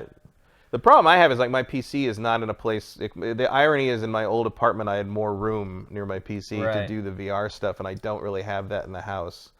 And I'd basically have to get a new little box to do VR and put it out in like the main room. And like move the couch and shit, and it's just like at that point, what am I doing? You know, like you gotta. That's when you're letting it take over your life, right? But or gotta draw the line somewhere. Or you'd have to rearrange the room to play it, and it's just like it's fun the first few times, or like to show people who haven't done it. But how often am I gonna move a couch and do it by yourself to play Beat Saber? Right. You know, it's like maybe I'll just play Sekiro again. Yep. So we'll get more information. Sekiro doesn't require heavy lifting. It doesn't. And mentally, maybe. just yelling. Yeah, that's it. So we'll get more information on that soon. An interesting development, though. I really didn't think that Valve would get into hardware, particularly after what happened with its prior forays into hardware. I'm not complaining that I got like a Steam Link really cheap, but man. Yeah, well, I mean, that's what kind of like makes me wonder more about it. Makes me more curious, just because they must think, even with all the lessons they must have learned with all their hardware problems, they must think there's something here. They must have a killer app, is my guess. Half-Life 3, baby. Or Half-Life prequel. Right, either one. Half-Life Anything something. new Half-Life something is a killer app. Portal something. Yeah. Like, there's going to be something in there that you're going to need a VR headset to do. Yep. All right, let's move on to our last topic of today's show. We're going to talk about Mortal... Team Fortress 3. God, can you imagine? That would be huge, too. It would be huge, but it would make a lot of people vomit. Yeah. Oh, yeah. Absolutely. Our last topic of the day is Mortal Kombat 11. I was in the closed beta. That was going on the past week for people who pre-ordered, but Warner Brothers hooked me up with a code. And it had like 5 fighters. I mostly played as Scorpion because I've been playing with him for years and years. And so I know like how to do his fatalities and most of his base moves. And I didn't have a lot of time to play, so I wanted to make sure I didn't waste my time learning characters while I was playing it. But there's like 5 characters. There's like 1 stage. The modes that were in the closed beta, you could play head-to-head online, or you could play through like the towers. And the tower that they had there were just the fighters that were in the beta, so it was only like a 5-fighter tower that you had to go through. But you could choose multiple difficulty settings to play the tower solo. Where do I start? So the first thing I would say is, and I haven't played a ton of the last couple Mortal Kombats. I would play them for a while and then kind of fall off. I definitely played Injustice more over its last couple entries, but both of them play very similarly at the same time. So it's not like you're a fish out of water if you're playing one and try to play the other. The first thing I would say about it is it feels more like an old Mortal Kombat to me. So the last couple Mortal Kombats I played, and even Injustice to an extent, it was faster. Like there was a run button. There's no run button in this. So when I would play like the last couple games from NetherRealm, it seemed like as soon as the fight started, a dude would just charge at me and then annihilate me before I even had a chance to like learn how to play or whatever. This game is a much more thoughtful. And you can even see with NetherRealm playing it here, it's a lot more about your positioning and your distance. Like you play footsies a lot more in this than you did in prior MK games. It's not just like a rush and just try to overcome your opponent with a barrage or a combo or a juggle or something like that. It's a lot more thoughtful. Some people may call it slow, but I actually prefer the slower pace, the way this game plays. I was never a big fan of the run button. Mortal Kombat 3 is kind of where the series lost me. Yep, that's where it went to a more fast, like frantic style of play. Now, because that was the thing at the time, everything had to have a turbo mode. Yep. But honestly, after playing this for a couple days, that's what stood out to me the most. The game is a slower pace, more deliberate. It feels like it has more of that call and response aesthetic to it, like the old Mortal Kombats did. It's almost like you take turns, like attacking each other in this. Whereas I felt like the last couple MKs I played, it would just seem like it was just mania, just trying to get that hit in to stop a combo or roll out. Now, I think what most people will assume is the biggest change to this game is the meters. And it is a big change. So in the last game, basically the offensive and the defensive, this game is gross too, by the way. The offensive and the defensive meters kind of were the same. So there's moments in the game where you need to get out of a combo, you need to roll out of a combo, or maybe you want to add a little more oomph to an attack. In the past, you had 1 meter for that. Now that's changed. You have a separate meter for each one of them. So say you want to throw a fireball. Well, if you want, you can add a second fireball to it by using the offensive part of the meter. On defense, if you're caught in a combo or a juggle and you need to get out and you're about to die, you can use the defensive meter to overpower the enemy and get out of things that you normally wouldn't be able to get out of. And it adds a lot of strategy to the game. And again, in combination with the kind of the more technical, distance-based combat, it makes the game feel way more thoughtful than it used to be. And I like both of those changes a lot. The one thing I don't like is a new mechanic called the Fatal Blow. So as you play and you take damage, when your health gets down to 30% left, you get a Fatal Blow. And fatal blows are very easy to pull off. You basically just squeeze both triggers. Now, when you do that, your character basically slashes. If that slash lands, then the fatal blow happens. You can block it just like any other attack, though. So it is easy to stop a fatal blow if you block exactly right. You can basically cancel it out. And then if you're the person who had the fatal blow cancel out, another meter pops up. You don't have to wait the whole distance for it to get another chance at it. But you do have to wait a little bit. Another meter pops up that basically says, okay, now you can try it again once it's done. My problem with the fatal blows are they're way too long, and they're the same. So every character basically has one fatal blow. So what happens is, if you're winning the match and you get your enemy down to 30%, immediately they pull off their fatal blow.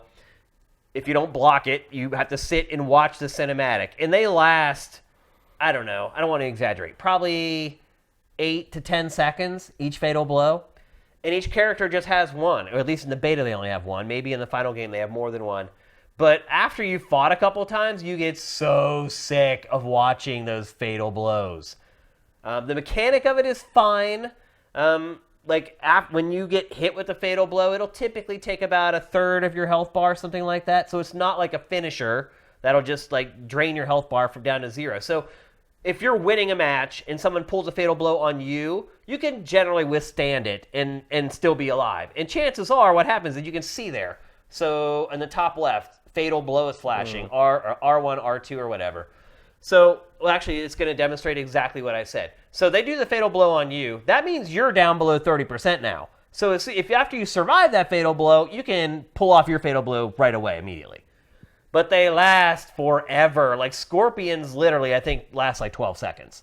And it's the same one every single time. And the first couple times you see them, they're great. Because you can see, well, here's one right here. They're amazing. They're gory. They're fantastical. You never could imagine. That was about 9 seconds. Was that 9 seconds? Yeah. So, but after you see them 3 times, you don't want to see them anymore. There's no way to skip it, because skipping it would be weird. Because how do you bring both players back to the fight then? It's going to be an awkward transition to get people back into the fight. Well, it sounds pretty much like the X-ray moves, except it's a different... The interesting thing about the X-ray moves have been turned into something else called the crushing blows. Was how they've separated out all the... Because they used to they separated everything out from the 1 meter, which I think is a way of... Because look, it's smart. It's smart because, well, in the previous ones, the problem was that the most valuable thing you could use meter for was combo breakers.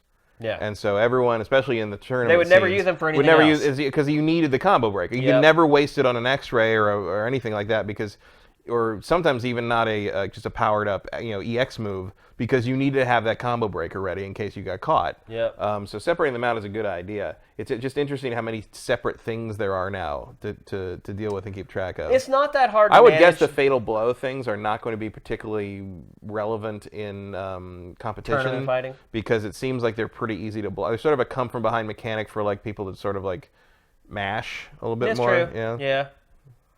But we'll see. I mean, you never know what people are going to... you're talking about how it's slower and more methodical, but I have a feeling when you see it like Evo, it's going to be just be like, oh my god, it's not the same game I was playing. But the fact that there's so many kind of cinematic moves where people get their bones broken and stuff does feel like it slows. They're intentionally trying to slow the game rhythm down a little bit. And I'm okay with the actual rhythm of the fighting slowing down a little bit. It's the fatal blows that last 10 seconds that just slows everything down and stops it. And again, it's cool the first few times you see it, but like anything else, you get desensitized to it, and you're just like, I really don't need to see this skull crushed again. Like, I don't need to see the eyeball pop out again. I saw it the first, 5 times. Maybe you should be able to use meter to skip the fatal blows.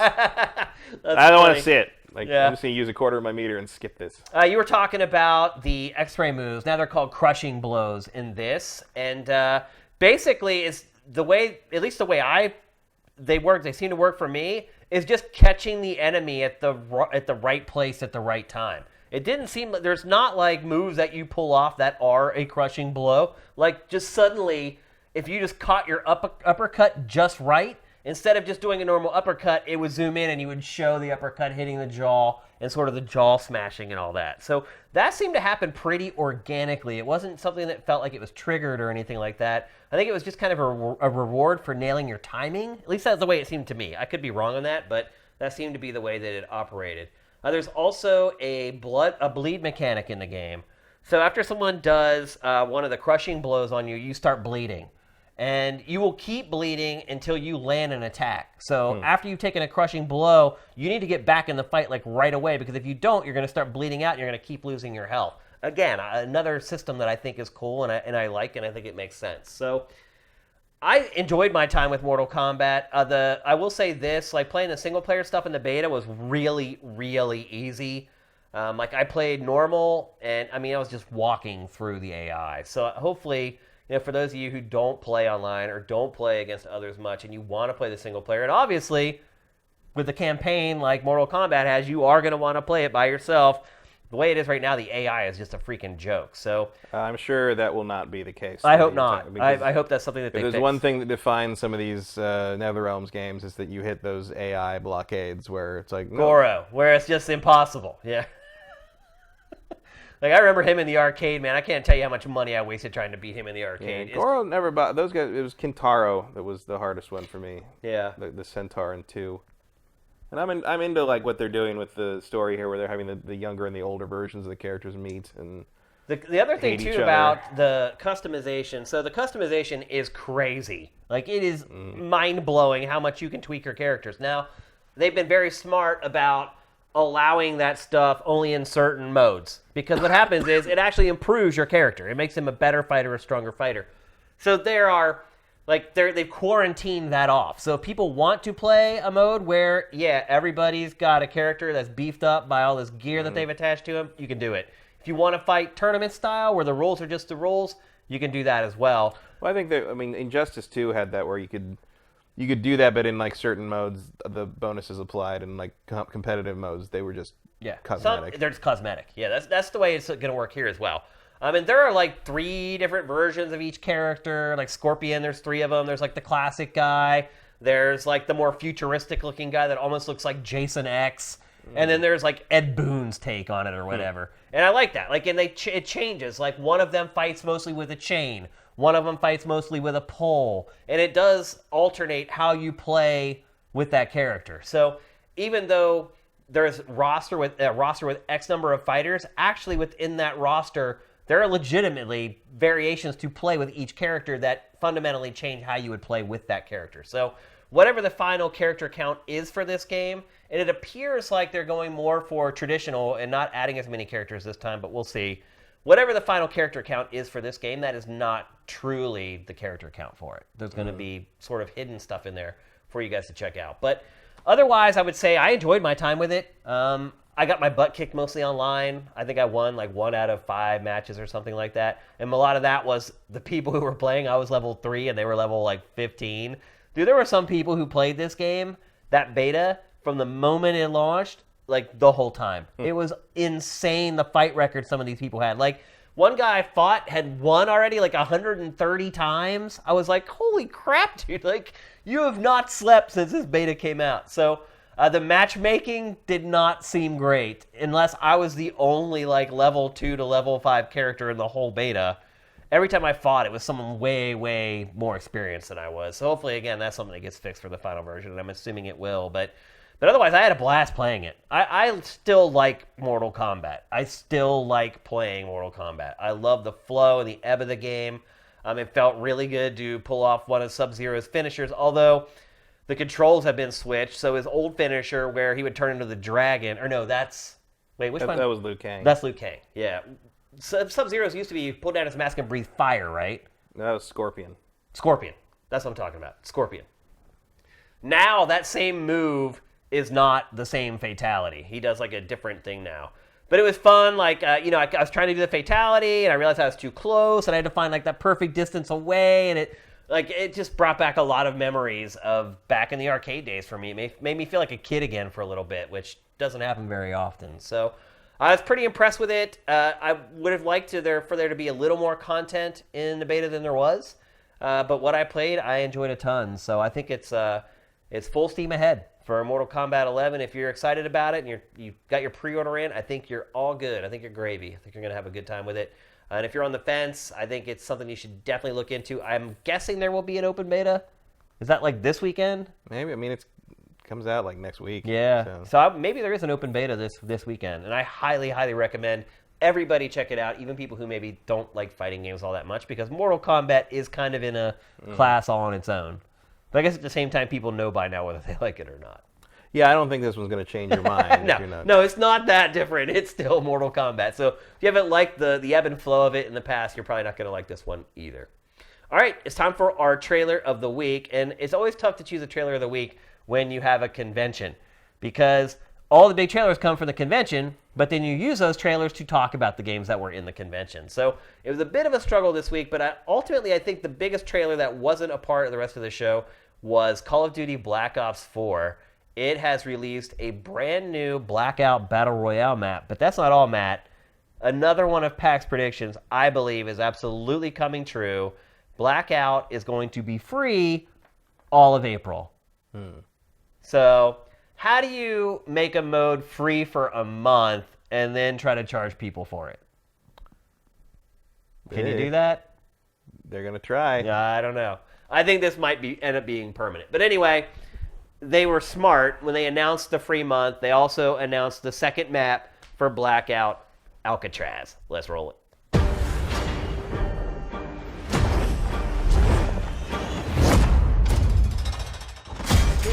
The bells when the Lord gone, and the boys unleash hell when the war's on. Bloodthirsty when the boys put their wars on. Tell them that they go a little bit of guns on. Put them on the battlefields where they take, and in the ring. Squad redeploying. Good as new. Got you. Circle collapse imminent. You have a nice day. Throw a little bit of dirt on him.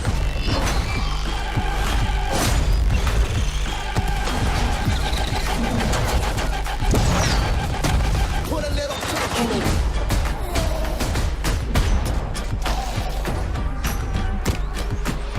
Sayonara. I'm the general.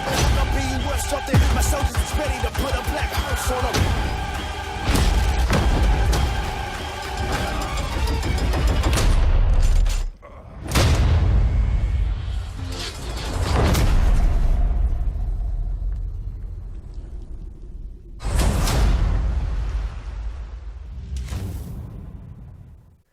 So Matt and I were saying during the trailer, we're like, how do you charge for this now after Apex Legends?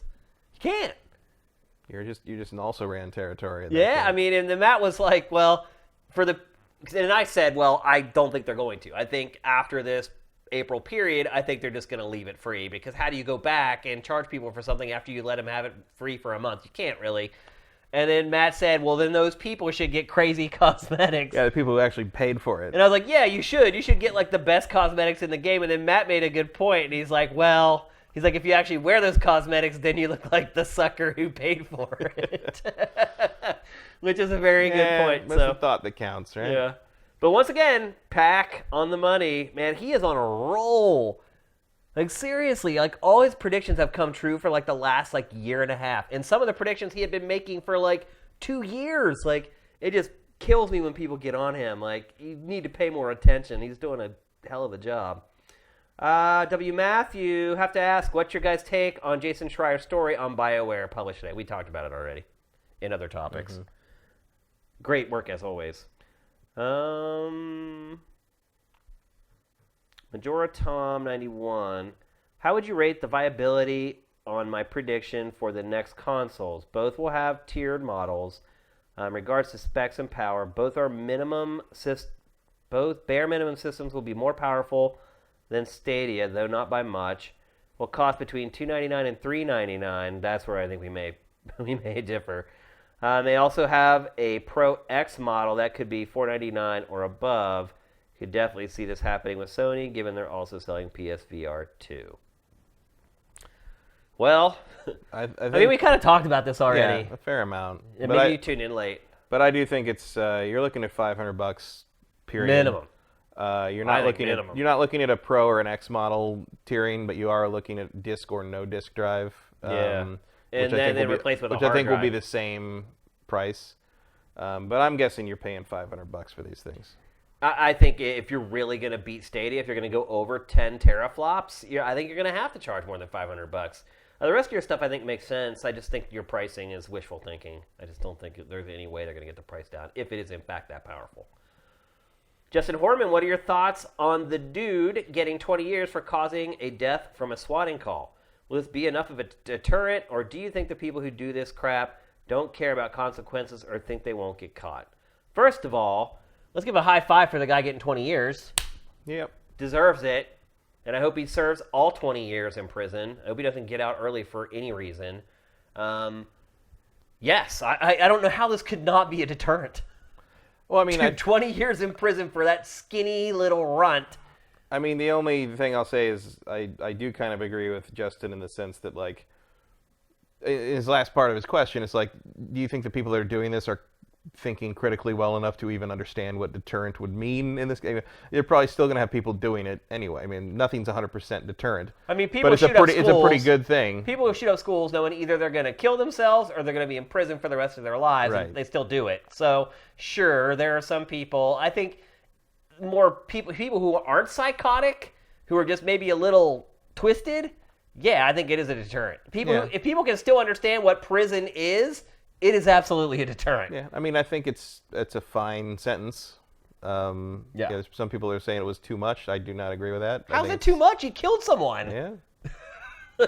Like, don't send SWAT. If you're worried about going to prison for 20 years, don't send SWAT teams to people's houses. That you don't know. Yeah. I mean, or at all. Like, right. Don't just send SWAT teams to people. I mean, the crazy part is the guy who was killed in this had nothing to do with the SWAT. Right. Like, they sent him to an address where somebody else had lived. And the guy walks out, and the cops just shoot him. And I mean, look, the cops are partly guilty for this as well. Like, you don't just walk into someone's house and shoot him when he walks out. Like, but if none of that happens, if this dumbass doesn't SWAT. So I am totally fine with that sentence. And I hope it's a deterrent. I think there are some people out there that are just so crazy and lonely and weird that it won't be. But I think for the vast majority of people, it will be. Yeah, it's not going to stop everything, but Yep. at the very least, it's at least a good sign that, like, you know, the justice system is caught up with this new crime, basically. Because that was part of the problem for a while, was like there was no information about how to deal with this. He's almost like what we're talking about with the YouTube thing. It's like you had to wait for law to catch up to this new way to do horrible things. Yeah, it sucks, man.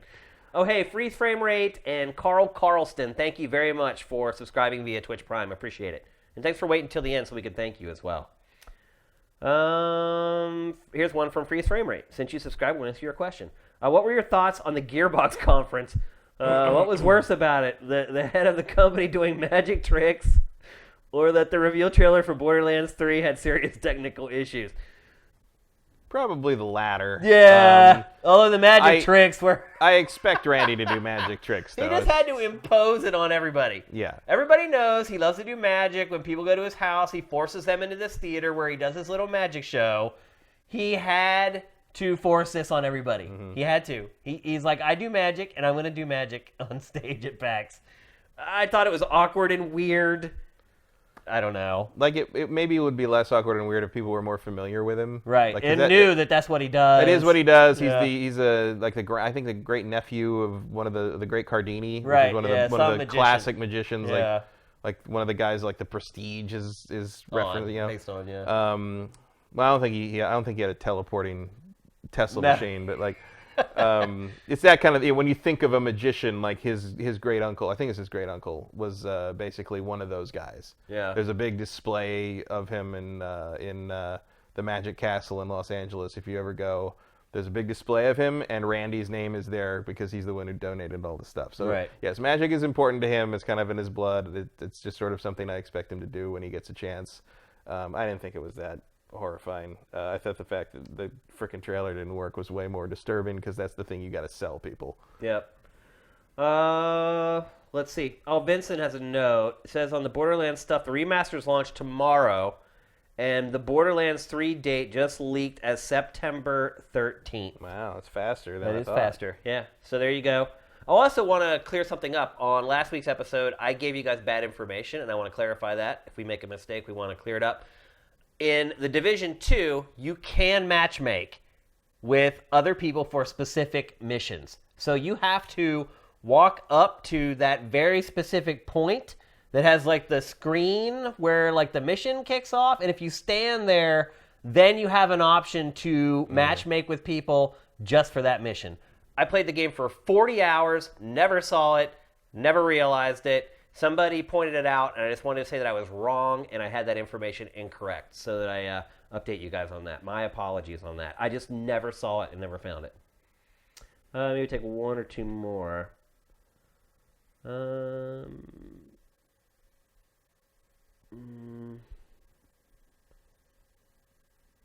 People keep asking about the BioWare article. I mean, that is Some the people big must have thing come that- in late. The big news of the day is this Schreier's article and the fact that GameStop lost $680 million this year.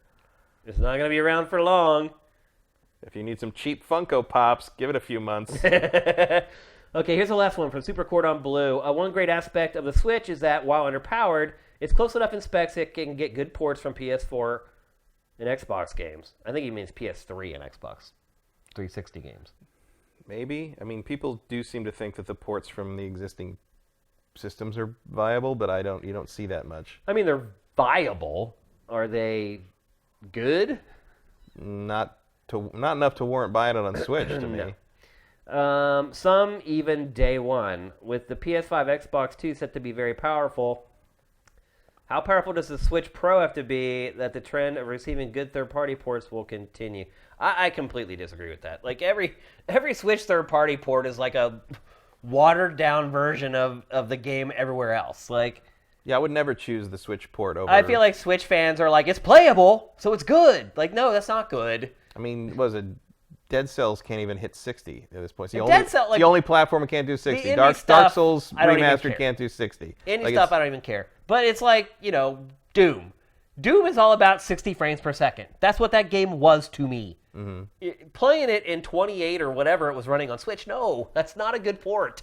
That is absolutely sacrificing the vision of the artist that the artist originally intended. You're playing the backwoods $2 Chuck version of the game. Mm-hmm. And that's been the case with every third-party game. Look at NBA 2K, runs like crap. FIFA looks like crap, runs like crap. I mean, we can go on and on. There are no good third-party ports on Switch. Can you think of any that are an indie game that can run on anything? Not really. I mean, I don't play a lot of them because I don't care. Because they're crap. Right. Well, because the answer here is like the Switch Pro question. The Switch Pro has to be way more powerful than it's going to be. Yeah, I can tell you that right off the bat. And I don't care because I don't buy the Switch. I don't buy Nintendo consoles for third-party ports. I buy them for Nintendo's first-party output, stuff. and that's good enough. Yep. Like, I mean, if someone's really obsessed with having a gimped version of some multi-platform game to play on the go, that's fine. I mean, Doom is more than adequate to play on a train, I guess. But like, I just prefer, if I have the platform or the whatever I have to play it on a better form, I'm gonna play it on that. Yep. The same way where I don't play the Switch Portable because I don't want to play it on its tinier screen. I would rather play it, on the big screen with surround sound. Like it's, I don't know what else to say. I have everything that could be multi-platform on the Switch. I have a superior version on another platform. Yep, me too. There's just no need for it. Joaquin Dragoon, thank you for the bits, brother. Appreciate it. And that's it. We got to go. I think we may have beat last week's episode this week. So there you go. That's GameFace episode 162. Coming down the pike this week, there'll be a new Ask Shane. I'll be asking for new questions for Ask Shane this week as well. I just got the stickers, and I forgot to bring them. So one of the new tiers on our Patreon is a sticker tier. And if you pledge at that tier, you get stickers. We have 3 different models. I'll bring them on the show next week to show you. Some of you guys will be getting messages from me on Patreon for your shipping address so that I can send those out probably before you ever see them. But they came out really well. I'm pretty excited for those, and I'll show them to you as soon as I can. But other than that, everybody have a great week. We're on Tuesdays now. Hopefully we can stay here for a bit. Probably. I do want to apologize for the show jumping around, but it is completely out of my control, people. It just is. I think that's the number one complaint we get about GameFace or Sifted in general, is that you guys can't count on when the shows are going live. I totally understand that, but please understand that there's nothing I can do. It is out of my control. Sam has a life, Matt has a life, and we got to work around it. So I'm doing the best I can. Take it easy on me. Hopefully we can stay at Tuesdays here. I'm not promising anything, but hopefully we can stay at Tuesdays here for the foreseeable future. Just cut me some slack, please. I'd appreciate it. So thanks for everybody who was on the stream. You guys were great as always. Asked great questions at the end. Thanks for anyone who contributed via Twitch Prime. Again, YouTube folks, please help us out with Twitch Prime. It can make a huge difference for us. So everyone have a great night and have a great week. GameFace is up and out.